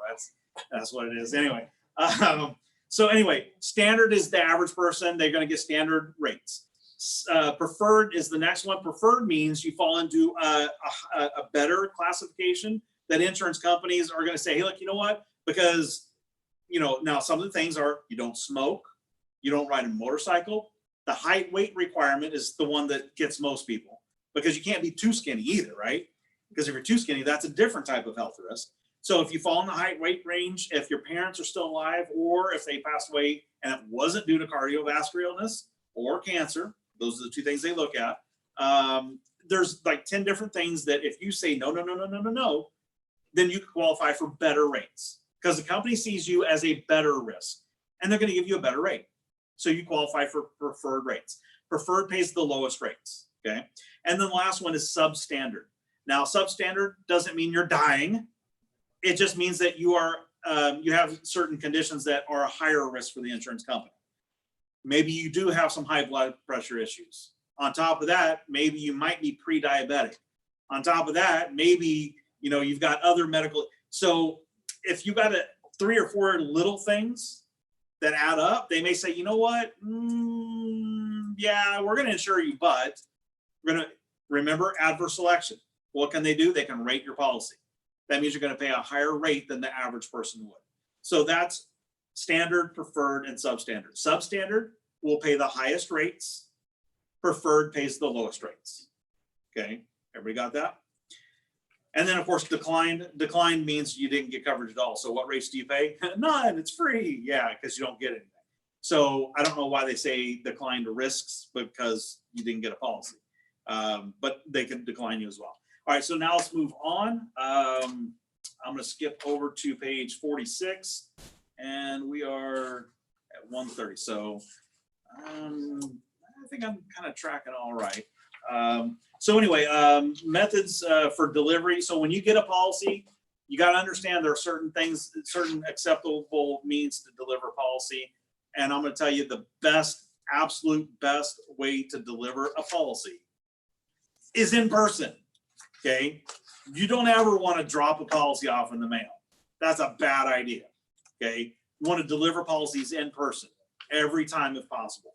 Are there some scenarios?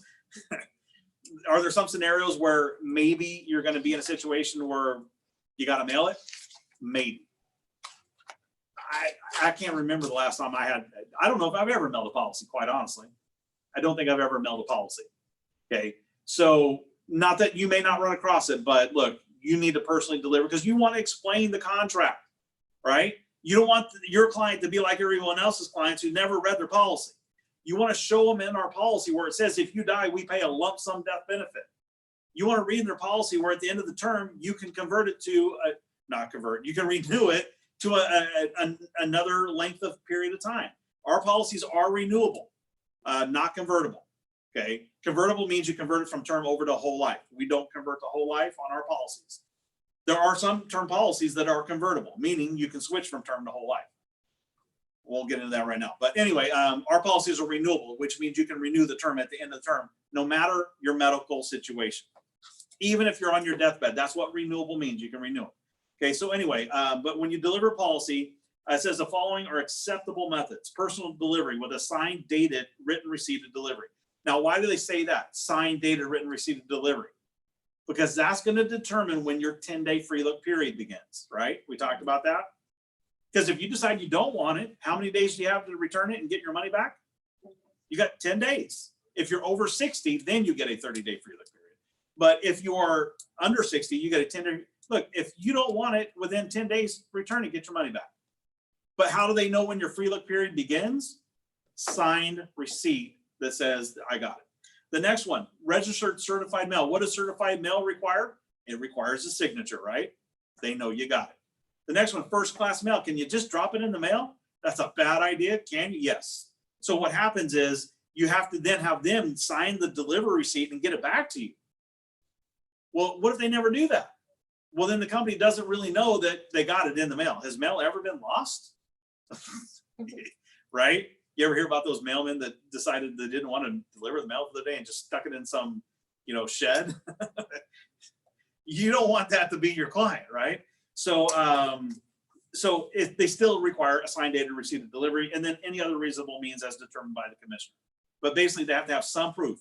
All right. Now we can do an email delivery of a policy, right? You guys know that? If you're doing a term now, we can actually literally have the policy issued and delivered in a matter of a day or two. In some cases, it's that fast, and you can email the policy. Now, how do they know they received the policy? Anybody know how they know that? Raul, do you know how they know that? They sign into They can send it with a read receipt that simply says, when you send the email, when that client opens the email, it sends an email back to Primerica saying it's been opened. Read receipt. I mean, it's simple. I mean, it's something that's on your emails that most people aren't aware of because, why would you ever want to send this read receipt? But anyway, that's the type of thing that you can do. But because my brother bought a policy and he wouldn't open the email, and I kept calling. He's like, "Yo, open it, yeah." And it's like, dude, just open your email. And for like a month, I kept getting notices from Primerica. Hey, he hasn't opened his email yet. I'm like, open your email. So he eventually opened his email, and that's when his free look period began. Okay, so anyway, so that's that's why you got to make sure you get delivery receipts, because the free look period won't begin if you don't. Effective date of coverage, and here's what I was talking about earlier: the statement of good health. If you don't get them to give you money up front, don't do that. But if you did that, you got to get them to sign a statement of good health. And what it says the agent may also be required to get a statement of good health from the insured. This statement must be signed by the insured and verifies that the insured has not suffered injury or illness since the application date. So get the check, get their bank information, right? Make sure you get them to pay for it up front, because the worst case scenario, they don't want it, they get their money back. No harm, no foul, right? They can get all their money back if they wanted to. All right, but that at least provides them the coverage while they're through the underwriting process, as long as they're insurable. Okay. All right, so let's move over to, I'm skipping over some more here. I'm not going to cover life settlements. All right, there's actually chapter recap. There's a couple things here. Actually, you know what? The buyer's guide, where was that? What's the buyer's guide? I wanted to cover the buyer's guide. All right, I'll cover it later. Anyway, basic concepts, insurable interest, you guys got that, right? When does insurable interest need to be? Or when do you need to have insurable interest? Yeah, at the time of application. At the time of death, in life insurance, does it require insurable interest? Not at the time of death. So you get divorced, she leaves, you can keep paying for it. She dies, you get paid, or he dies. I look at it my view because I'm a guy, whatever. Anyway.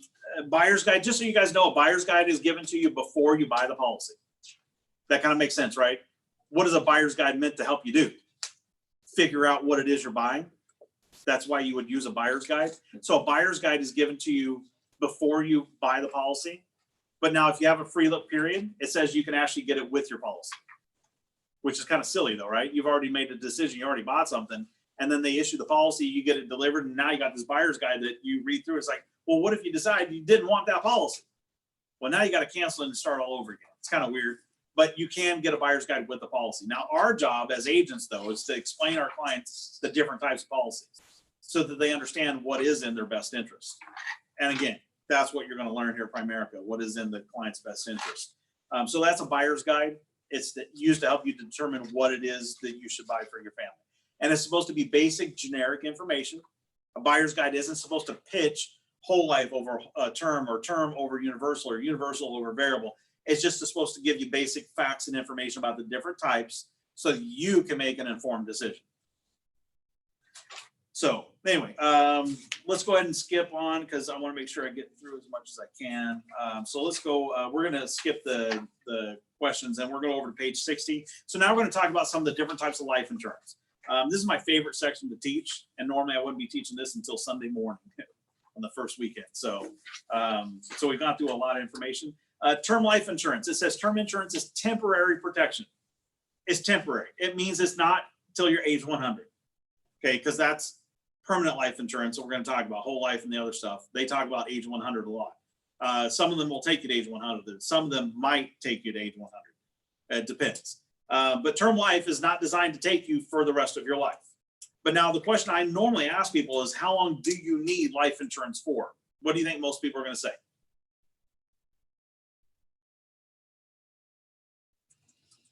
Yeah, that's about what most people say. Oh, I don't know. They don't say anything. They don't know, right? But most people, though, if you really ask and you kind of push them to give you an answer, they can say, well, I guess until you die, right?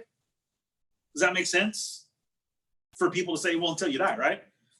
Well, that would make sense if you didn't do anything right and you needed life insurance until the day you die.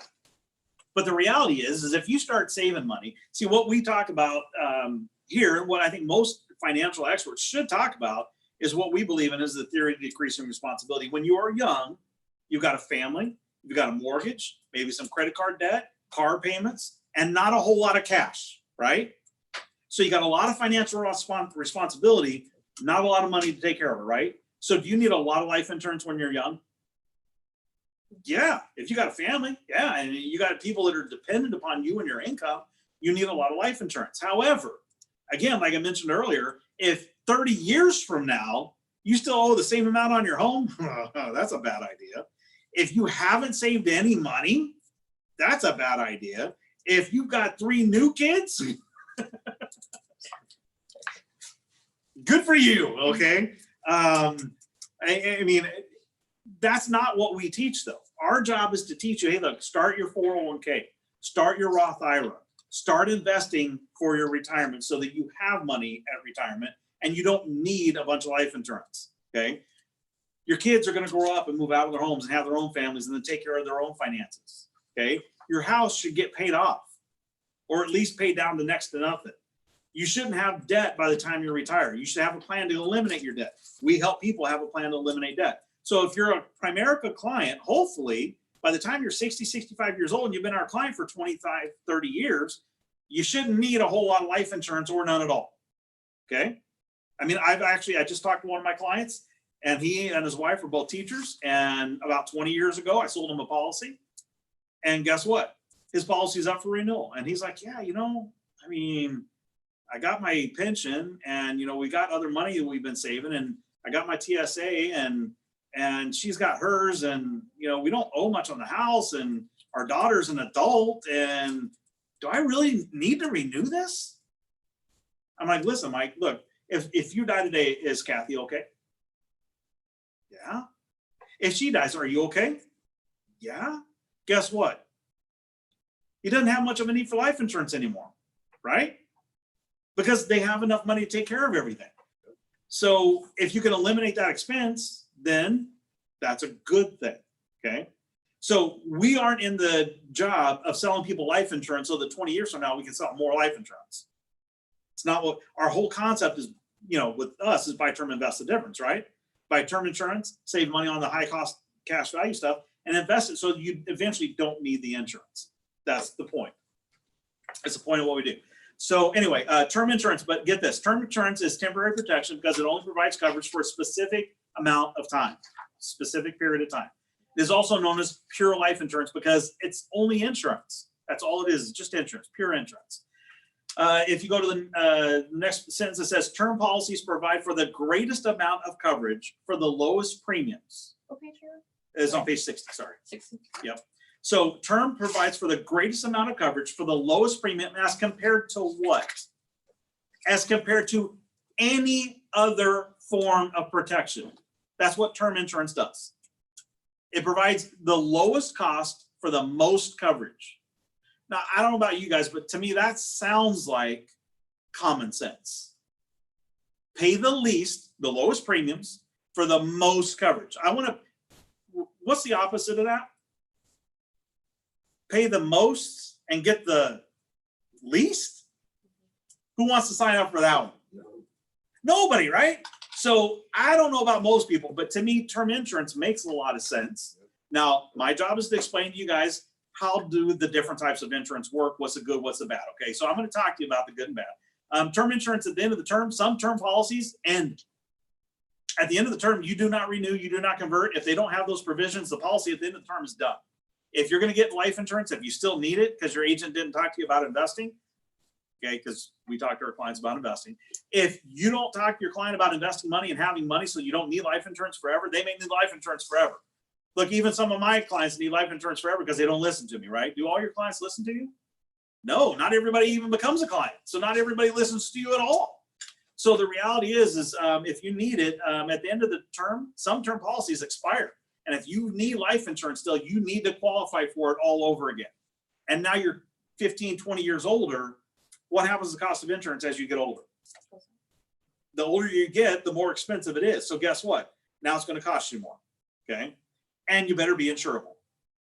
So that's a challenge with term insurance is if it doesn't renew. Now, fortunately with ours at the end of the term, guaranteed to be able to renew your policy. Are the premiums the same though? No, they're not. Because you're 20 years older, you're 30 years old, whatever it is, whatever term you bought at the end of the term, you're that many years older, it's going to cost more, but guaranteed to be insurable. Okay. That's a big deal, right? If your policy was renewable, that's an important feature. Would you agree? Knowing that at the end of the term, if I'm sick and dying, boy, maybe you don't even need life insurance, but you're on your deathbed, but you can't renew it because you're not insurable. Wouldn't that kind of suck? It's nice knowing that at the end of the term, you can renew it. Now, what if you need it? Well, then obviously it's really important that policy is renewable, especially if you're uninsurable. If maybe you've developed diabetes or maybe you got some other issues going on and you're uninsurable, boy, it'd sure be nice to have your policy be renewable. Our policies are renewable, okay? So anyway, that's term insurance, greatest amount of coverage for the lowest premium. That sounds like financial common sense to me. The bullet points down below that, there's no cash value though. Term policies do not build a cash value. You will never find a term policy with cash in it, okay? As soon as you add cash to a term policy, it becomes a different type of life insurance. It becomes whole life or universal or variable. As soon as you add cash, it's no longer term. I had a student in my class after I went over all this stuff, I went over all the different types. He came up to me at a break, said, "Hey, look, I got this term policy and it's got like $3,000 in it." I'm like, "No, you don't." He's like, "Yes, I do." I'm like, "No, you don't." He's like, "No, I do." I'm like, "You just said you have a term policy with cash." Yeah. Term policies don't build a cash value. So if his agent told him that it was a term policy, sometimes it happens, and he thought he had a term policy, because sometimes it happens, then he was wrong. Okay. So I had to explain to him, look, if it has a cat, it's not term. It's probably universal life, because they kind of pitch that sometimes as the same thing as buy term, invest the difference, but it's not.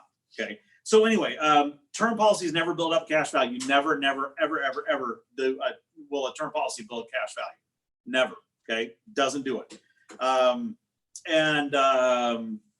There's three basic types of term insurance. You're going to want to know the three basic types: level, increasing, and decreasing term. Level term, it's for a period of time. And at the end of the term, it could renew, or maybe it does or doesn't, but it's for a period of time. We do a 10-year, 15-year, 20-year, 25-year, 30-year, 35-year level term policies. Okay, depending on your age, we can do a longer term. If you're like 60, we can't do a 30-year term. Okay, but we can do up to a 35-year level term policy, right? So they're for a period of time. That's a level term, set period of time. Increasing term, okay? An increasing term policy means your coverage could go up over time. Now, they have two different ways you can do that. It's called a cost of living rider that adds more coverage, or a return of premium rider. And I love to explain that to you here, but I don't have enough time to get into that, because, but you need to understand what return of premium rider is and how that works. But anyway, that's an increasing term policy where your coverage goes up, but your premiums are going to stay the same. And they have a decreasing term where your premiums again stay the same, but what happens to your coverage? It will go down eventually. Now, just so you know, decreasing term, and I'm not going to get into, all the different types, and because again, this isn't a 32-hour class. But a decreasing term is generally used to pay off a debt, like a mortgage. You can buy decreasing term policies on other debt as well. Car payments, you can buy, it's kind of credit life is a decreasing term type policy, whereas you're paying off the balance of the loan, your coverage goes down, right? But your premiums are going to stay the same. So decreasing term policy, generally speaking, that's usually sold to buy when you have a home and you want to buy a policy that's going to pay off your mortgage if you die. And they can sell it as a mortgage insurance policy. This specifically only pays off your mortgage. Now, if you buy a house for $400,000 in 10 years from now, do you still owe $400,000 on your home? No, you don't, right? You owe like $389. Mortgages are a racket, man, I tell you. Not the bash of the mortgage industry or anything. We have a guy that does mortgages here, so if you need something, there's a contact. But the bottom line is the way mortgages work, they're front loaded with all the interest, right? So it takes you a while to start to pay down the balance, right? So let's just say after 10 years on a $400,000 home, you owe like $310,000, which is probably, right? Maybe more. But you only owe $310,000. What is your life insurance worth now? It's not worth $400,000 anymore. If you buy a policy that's going to pay off the debt, it only pays off the debt. So once your mortgage is down to $310,000, your life insurance policy is only worth $310,000. Once you get it down to $250,000, your policy is only worth $250,000. Do you know what your premiums were the whole time? The same. They didn't change. So decreasing term means your premiums stay the same, but your coverage goes down over the time. Okay, as you're paying that balance off. Okay, so that's a decreasing term policy. Your coverage goes down. Increasing your coverage goes up. Okay, so now with an increasing term policy, it costs more, right? If you're going to get more, you're going to also pay more, right? But anyway, those are the three main types of term insurance: level term, increasing term, decreasing term. Three types of term. Everybody got that? All right. So like I said, I'm not going to get into all the different features, but again, there are two features you can add to a term policy, but they are not types of term policies. Understand, you can have a policy that is renewable. That's not a type of term policy. It's a feature that can be added to a policy. Our policies automatically are renewable, okay, automatically. But that's not a type of term. It's a feature added to a term policy. Some term policies are convertible. Now, what that means is it allows you to convert from a term policy, convert it into a cash value policy, okay? So a conversion means you're going to go from term over to, say, like whole life usually.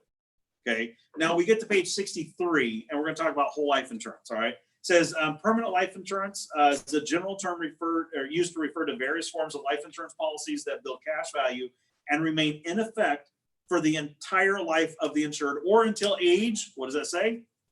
What age? Age 100. Whole life literally takes you to age 100. And if you buy the standard run-of-the-mill ordinary life, whole life policy, it will take you to age 100, period. No question about it. What's one of the benefits of a whole life policy? You know, everything's guaranteed. It's guaranteed to age 100. Your face amount is guaranteed. Your premiums are guaranteed. Your cash value is guaranteed. Everything is guaranteed to age 100. It will never cost you more. It will never cost you less. Now, what's the challenge of a whole life policy? Well, they're expensive. They're expensive. They're very expensive. Okay. If you're going to get a guaranteed premium to age 100, how much do you think it's going to cost? A lot, right? So it could be 5 times more than a term policy. It could be 10 times more than a term policy. Okay. So they are very, very expensive, which is, you know, one of the reasons why you might consider a term policy, because obviously you get a whole lot more, pay a whole lot less. With a whole life policy, you're going to pay a whole lot more and you're going to get a smaller policy because most people can't afford $900,000 on a whole life policy. Let me just tell you, Raul might not even be able to afford a $900,000 whole life policy. I mean, it's incredibly expensive, but it's all guaranteed, right? So let's take a look at some of the concepts on a whole life though. It says whole life insurance provides lifetime protection and includes a savings element. Now here's the deal. You not only get insurance, but you also get a savings element. It builds up a cash value. It says whole life policies endow with insurance age 100. Now, this is kind of an interesting feature as well. If you live to 100, How many people in here know someone that lived to 100? Person, like a family member that lived to 100. Some people do, right? Not everybody lives to 100. But if you live to 100 years old, here's what happens with your whole life policy. It will mature or endow. What that means is if you have a $100,000 life insurance policy, and I'll write this on board so you guys here can kind of see a little bit of this. What it means is if you have $100,000 in life insurance, and eventually you start to build up a cash value. Now it takes some time. Typically it takes 3 years. You'll see that on the next page. It takes typically 3 years before you start to build a cash value. So all that extra money you're paying out in the beginning really essentially is going to pay agents commissions, because I mean, that's kind of where the extra money goes, because you don't build any cash value in the first 3 years. Well, where else would it go? Okay. So the reality is in the first 3 years, you don't build up any cash value in most whole life policies. Universal life, it can be even longer because of the way they work. And whole life policies that have lower premiums up front, it could be even longer on that too, because there's different ways you can pay for it, and I'll mention that. But if you have a $100,000 whole life policy, eventually it starts to build up cash in the cash value. Okay, so eventually you're going to have like $5,000 in your cash value, and then you're going to have $10,000 in your cash value, and it's going to grow and grow and grow. So here's the deal: at age 100, if you keep paying your payments on time and you don't borrow any money and everything's the way it is, at age 100, how much will you have in your cash value? $100,000. And what that means is at age 100, the policy is going to mature or down. And guess what you're going to get? They're going to give you $100,000 if you live to age 100. That's what they give you. Now, they don't give you the $100,000 plus the cash. You get one or you get the other. Now, you're paying a lot more money for this because you're getting a cash value. So you're technically paying for how many things? 2, right? How many things are you actually going to end up with? One or the other. You're not going to get both. You're kind of paying for both. You're kind of paying for insurance and a cash value, but you don't get both with whole life ever. Okay, you're going to get the face amount or you're going to get the cash, but you don't get both. So if you want to cancel this policy and you have $10,000 in your cash value, guess what you get to take with you? The 10 grand. Now they may have a surrender charge. Now you'll read that. I'm not going to get into it, but I'm going to explain it right now. Surrender charge means if you want to cancel this policy and take your 10 grand out, they'll give you your 10 grand. But if you're early on in the policy, maybe the first 10 years or so, there may still be, maybe even longer, a surrender charge. Now that is a fee that they're going to charge you to take all your money out and cancel the policy. It could be 10%, it could be 5%, it could be 20%, it could be whatever is on the contract, right? So if you decide to cancel it, and you got 10 grand in your cash value and there's a surrender charge of 10%, how much are they going to charge you? $1,000. So you got 10, but you're only going to get 9. Okay. Does that make sense? Does everybody understand that? So if you do build up a cash value, and eventually with whole life you do, and you cancel your policy, you get the money that's in there. Now you can also borrow it out. Okay. Now when you borrow money, and you can borrow money from all these types of cash value policies, all of them allow you to borrow money. Now when you borrow and you take out a loan, like I said, I'm going to try to condense some of the stuff into this because I want to take a break here in a couple minutes. When you borrow money, there's a couple things you need to know. First of all, you're going to pay them interest to borrow your money, which is interesting because, right, it's supposed to be your money. Well, why am I paying the insurance company interest to borrow my own money? Technically speaking, if you die, you get the death benefit. You don't get the death benefit plus the cash value. So when you borrow money, you got to pay interest. They have up to 6 months to defer giving you your money. Up to 6 months. They can say, hey, look, you know what? It's coronavirus. We're not giving out any loans right now. They can do that, right? Can you see them doing that? Yeah. Okay. But they're going to charge you interest. So if they're going to charge you more money than they're going to pay you, because normally on your cash value, you earn around 3%. It could be a little higher, but generally it's around 3%. So if they're going to pay you 3%, but they're going to charge you 6 to 8% in interest to borrow it, think about that. Pay you 3%, but charge you 6 to 8% if you want to borrow your own money. Who makes money there? They're only paying you 3%, but they're going to charge you 6%. They kind of want you to borrow money because they're going to charge you 6 to 8% more than what you're actually getting paid on your cash value. And then, of course, again, if you die, you basically would owe the money back. So what that means is if you borrowed out, say, if you got 10 grand in here and you borrowed out $5,000 on a loan and you died, now the death benefit is going to be reduced by the loan. plus interest. So if you died in this scenario where you borrowed out $5,000, you don't get $100,000. Your beneficiary doesn't get that anymore. They're going to get $95,000. But if you didn't pay the interest, and by the way, it's interest on top of interest on top. It's not just a one-time interest charge; it's constant. You're going to get $95,000 minus any of the interest that is still owed. So that's one of the challenges with borrowing money from a cash value policy is that it's going to cost you more money. They can make you wait 6 months, and if you die, you owe it back.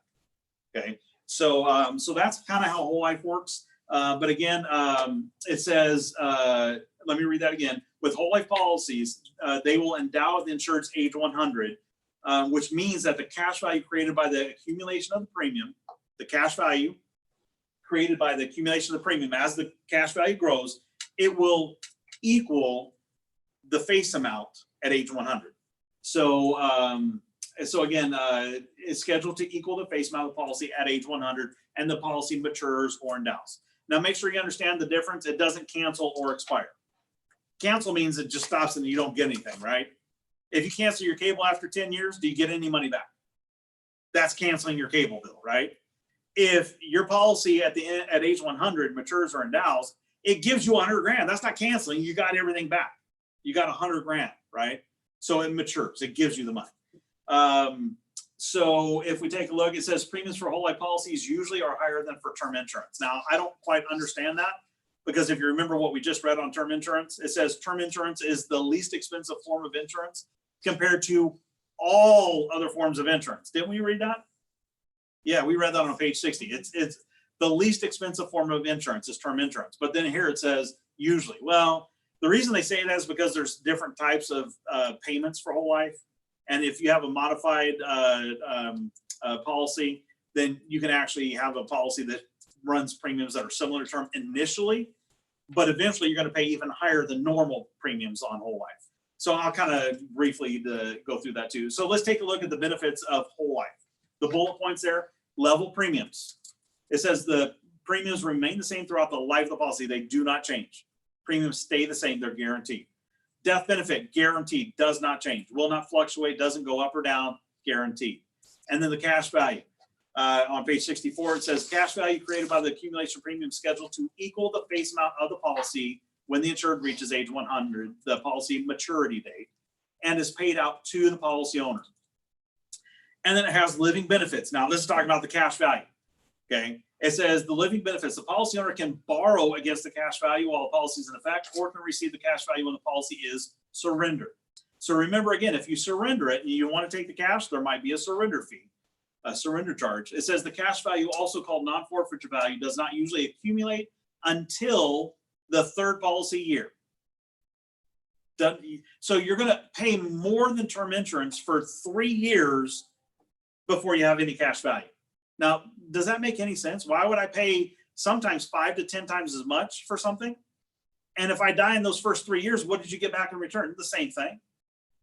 So if I bought a $100,000 term and $100,000 whole life, I'm paying a whole lot more money for this. And in the first 3 years, if I don't build up any cash value, what did I get in return? Same thing. So you have to understand there's that extra money goes somewhere. I'll just say that. So they're very expensive policies. And again, you pay for 2 things, cash and death benefit, but you really only get one, okay? So anyway, now I'm gonna go over this real briefly and then we'll take a break, is the different types of payments for whole life. Now, understand that these next few things I'm gonna talk about, this is just how you pay for a whole life policy. Everything is still guaranteed to age 100, okay? Cash value is still guaranteed, even though it grows differently depending on who you pay. The interest rate is still guaranteed. Your premiums are still guaranteed, even though in the beginning it might be more, the later it might be higher or whatever. They can change the premium, but all the premiums that they give you will be guaranteed premiums, even if they're lower up front and more later. They're still guaranteed as what's in the contract. Okay. The only real difference between a normal regular whole life policy and, for example, single premium whole life or a modified or a graded premium whole life is how you pay the premiums and how quickly or slowly your cash value will build up. Everything else is guaranteed. I mean, just like a regular whole life policy. So the first one is straight life. It says straight life is ordinary. They can call it 3 different things. Why? I don't know. But it's straight life, ordinary life, or continuous premium whole life. They have 3 different ways of calling regular whole life. So it's straight life, ordinary life, continuous premium whole life. You make the same exact premium from now until age 100. Nothing changes. That's a normal whole life policy. That's what most people buy. Limited payment. It says limited payment. Whole life is designed so the premiums for coverage will be paid up, completely paid up before age 100. Now, here's what they do on that. They will take, say you're 40 and you want to have a whole life policy that takes you to age 100, right? That's 60 years. What if you don't feel comfortable paying for 60 years on a whole life policy? Can you pay it off early? You can with a limited payment. They're going to limit your payments instead of to age 100. They're going to say a 20 pay life, or they actually 2 examples, 20 pay life or paid up at 65. So that means you're going to pay in 20 years what you otherwise would have paid in 60 years to get to age 100, right? So you're going to pay in all those premiums, 60 years of premiums, you're going to condense them into 20 years. What happens to your cost? It's a lot more. I mean, that's a third the time, which means you're going to pay somewhere around 3 times the premium. Now, if I told you a regular whole life policy is already 5 to 10 times more expensive than term, try multiplying that number by 3. Now you're talking 15 times the cost of a regular. Incredibly expensive if you want to have it paid off early. But can you? Yes, you can. Now, what happens to your cash value in the beginning? You're paying 3 times more money for it. Do you think you're going to have more cash value quicker? Yes, because you're paying more into it right now, right? Does that make sense? If I'm paying more up front, then I'm going to have more cash value. It won't be 3 years. Now, the backside of that is after 20 years, you are no longer making any payments in. So for the next 30 or 40 years, because we're talking 60 years from 40 to 100 is 60 years. So if you're going to pay premiums in 20 years, well, at the end of 20 years, you stop paying premiums. Guess what? You're not adding anything to the cash value. So in the first 20 years, it's going to grow quicker. And the last 40 years, it's just going to earn a little bit of interest until you get to age 100. Does that make sense? So it still won't mature until you get to what age? Age 100. It's still age 100. Are the premiums guaranteed? Yes. Now, in the beginning, they're a lot higher, but they're guaranteed. And at the end of 20 years, you don't have to pay for it anymore. But that's a limited pay whole life policy. Single premium. Now, this is a single premium. It's just like what it sounds like. Instead of paying 60 years of premiums, guess what you're going to do? You're going to take all those premiums, go in one payment, and you're going to pay one time, and it's going to cover you until you're 100 years old. So here's how that might look. You might get a $5,000, let's call it a $10,000 policy. You might have to pay $2,000 or $3,000 in a single premium, but now you got a $10,000 policy paid up for age 100. It's going to be expensive, right? For a $10,000 policy, I mean, pay $3,000. I mean, heck, you're paying almost a third of it. Now, I don't know the exact numbers because I don't sell it and I don't know how much, but it's going to be very, very expensive. Very expensive. But policy is good until you're 100 years old, paid up in a single premium. Now, obviously, you have to have cash value. How quickly? Immediately, right? The agent can't say, hey, look at all this extra money they paid. I want that all in commission. They can't do that, right? Because then you wouldn't have any money in the cash value and it wouldn't grow and you wouldn't have the cash value equal your face amount at age 100. Does that make sense? So with a single premium, all the money gets paid in one premium. You have immediate cash value immediately. You don't have to wait 3 years to have it. Okay. But then it grows really slowly until you're 100 years old. All right. So that's a single premium. And then the next one is interest sensitive whole life. That's kind of a different one as well. They base your current premiums based on the current interest, risk, and expense. And if interest, risk, and expense changes, then your premiums could fluctuate up or down. So that one's kind of crazy because let me ask you a question. Do expenses tend to go up or down? Expenses tend to get more expensive, right? Not less expensive. You know, rent for business doesn't get cheaper over the next 20 years. It gets more expensive. Utilities gets more expensive. Wages more expensive. Everything's more expensive. So when they talk about, hey, we're going to base your premiums on what things cost today. Oh crap, right? Because what if things get really expensive in 10 years? What happens to your premiums? They're going to go up. Risk. Now, risk factors, people do tend to live longer, right? Now, the life expectancy hasn't changed a whole lot over the last quite a few years. Right now, it's upper 80s for men, upper 70s for men, and early 80s for women is the life expectancy. So kind of the average life expectancy overall is around 80 years old. Okay, but now, you know, when Social Security was put in place, you know what life expectancy was then? 65, which is why Social Security is designed to start at 65, by the way. Because it was designed to start when you're dead and you don't need it. Okay, just so you guys know. But the bottom line is if you are talking about life expectancy hasn't changed a whole lot, but over time we are living longer, right? So that is one factor that could possibly reduce the cost of your whole life policy, unless we have a pandemic and we lose millions of people. Not that anything like that could ever happen, right? But it could happen. I mean, I'm not saying that it is happening right now because I don't think it is. But anyway, people are dying, yes, but not by the millions, thank goodness. So the bottom line is with interest sensitive, interest, risk, and expense. So interest rates can go up and down. I don't know if you guys know, but Jimmy Carter, man, there's some good things he's done since he's not been a president. But when he was a president, man, interest rates, wow. Do you guys know that in a savings account at the bank, what's his interest rate on a savings account bank right now? 0.08. 0.0 something, right? If your rate of return starts with a point, get it out of there. That's bad. You can't make less than 1% and expect to ever make any money, right? During Jimmy Carter, you know, you could get a savings account that could pay as much as 12% guaranteed. Wow. Dang, sign me up. But yeah, but if you wanted to buy a home, interest rates were 18 to 20%. Wow. Oh, stay. Now, anybody in here's bought a home recently knows the difference between 0.5% one way or another, right?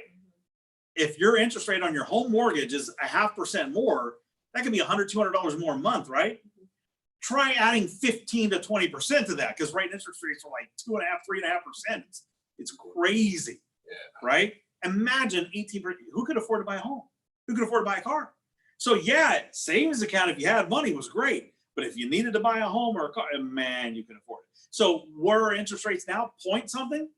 Okay, so if you bought one of these policies 30 years ago, even back when Reagan was president, interest rates were around 3% in a savings account. I mean, they were for a long time. When I was a kid or in high school and got my first account, interest rates were 3%. Now they're point something. So expenses go up, interest rates go down. If interest rates go down, that means the insurance companies make less money. If they make less money, are they going to give you more? Are they going to let you get by with paying less in premiums? What happens to your premiums if they make less money? They go up. So if expenses tend to go up and interest rates are way, now granted, they can't get it much lower than they are today. So that's a good thing if you buy one of these now. I mean, interest rates can really only go one direction. I mean, honestly. But that's the challenge with this type of policy. It's a whole life policy, but your premiums are based on the current interest, risks, and expense. And if those things change, your premiums could go up and down.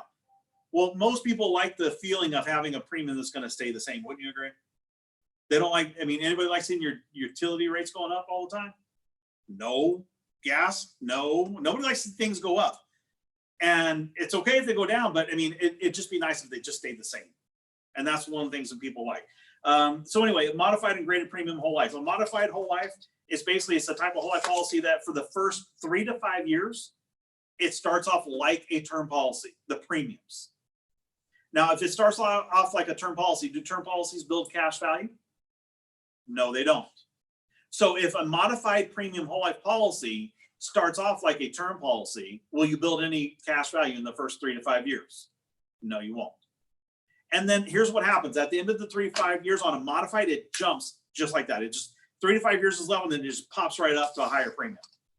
Now you're paying more, but you still don't have cash value. It's still going to take a while before you build up cash value. So it could take you 3 to 5 years plus another couple of years before you build up cash value with a modified premium. Now, just so you know, modified premium, I'm going to tell you this because you might see a question on this that says, put these whole life policies in order of highest initial premium to lowest initial premium. That sounds like a pain in the neck, right? To figure that one out. What? Okay. Modified whole life has the lowest initial premium for all whole life policies. It has the lowest initial premium because it starts off like term, right? And term is the least expensive form of insurance you can buy, yes? So if a modified premium whole life policy starts off like term, it's going to be the least expensive form of whole life. Which one's the most expensive? Initial premium, that's going to be a single premium. Because you're taking, if you're 40, go to 100, that's 60 years of premiums that go all into one payment. That has the highest initial premium. So single premium has the highest initial premium. Modified has the lowest initial premium. So modified life has the lowest initial premium. So it starts off low for 3 to 5 years and then bam, it pops up. Now it doesn't pop up to the normal whole life policy premiums because you got a discount in the first 3 to 5 years. Guess what they're going to do for the rest of your life? Charge you even more. So if a normal whole life policy for 100 grand is say $100, you're going to pay like 40 bucks a month or 30 bucks a month initially. But because you got that discount up front, instead of paying 100 when it jumps, it's going to go to like 110. And now you get to pay 110 for the rest of your life. Okay. So for 3 to 5 years, you get a discount, but for the remaining 35 years, you're going to pay more for it. Okay. Now that's a modified premium. It has the lowest initial premium. Now graded premium is very similar. The only difference is it starts off about half the premium of a normal whole life policy. So if a normal whole life policy says $100 a month, it starts off at 50 instead of like 30. But then every year it goes up every year. And at the end, again, it doesn't stop at 100. It'll stop at like 110. It's going to end up higher than a normal whole life premium. Okay, because you got the discount in the beginning, you pay later. So, but it's not quite as low as modified. Modified stays low for 35 and then jumps. Graded premium goes up and up and up and up and up. Every year it'll go up. Okay, so that's the difference. So those are the different types of whole life policies. They all still have guaranteed premiums, whether it's a gradual premium, then it stops. Those are all guaranteed. It's not like you have to guess. You know exactly what you're going to pay. The cash value build up is going to be in the contract, exactly how much you have and when. And it's going to equal your face amount at age 100, and your coverage is going to go to age 100.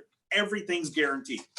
So the only difference with these different types of whole life policies is how much you pay up front and how quickly your cash value grows. Does that make sense? Everybody understand that?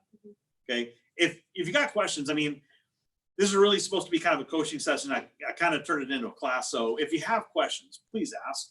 And again, if you guys online have questions, there's a Q&A tab. If you tap, you can put in a question and I can answer your questions as well. So just let me know if you guys do have any questions. And we've dropped down to but that's all right. It's being recorded, so you can always go back and watch later, and you can drop off and come back in as you want as well. So anyway, let's move on. I'm not going to get into the special. I already mentioned the mortgage insurance, right? A mortgage insurance policy is designed to pay off your mortgage, period. It does not go to your spouse, by the way. It goes directly to your mortgage company. You don't get any extra. It simply pays off your mortgage. A mortgage insurance policy only pays off your mortgage. Does that make sense? Yes. And as your mortgage pays off, it gets paid off, your face amount decreases. Your face amount is the amount of coverage you have. Look, it's the face amount, the insured amount, your life insurance amount, the whatever. I mean, it's the amount of money you're going to get when you die. They call it the face amount. That's the amount of coverage you bought. So it drops as the balance of your mortgage drops, but your premiums are going to stay the same. That's essentially it's a decreasing term policy. Okay. Family policies, I'm not going to get too much into that. You might see a question on it, but if you do, only one. But just read them. You can take a look at that. Joint and survivor life. Actually, you know what? Here's the deal. It's 2:17. Let's take a quick break. Do you want to pause the recording? That way it's not recording during the break. We'll take about a 10-minute break. Come back at it's 2:17. Come back at 2:27. Everybody good with that? Yeah. Stretch your legs. Eat some cookies. Drink some water. There's some snacks in the kitchen if you guys want a little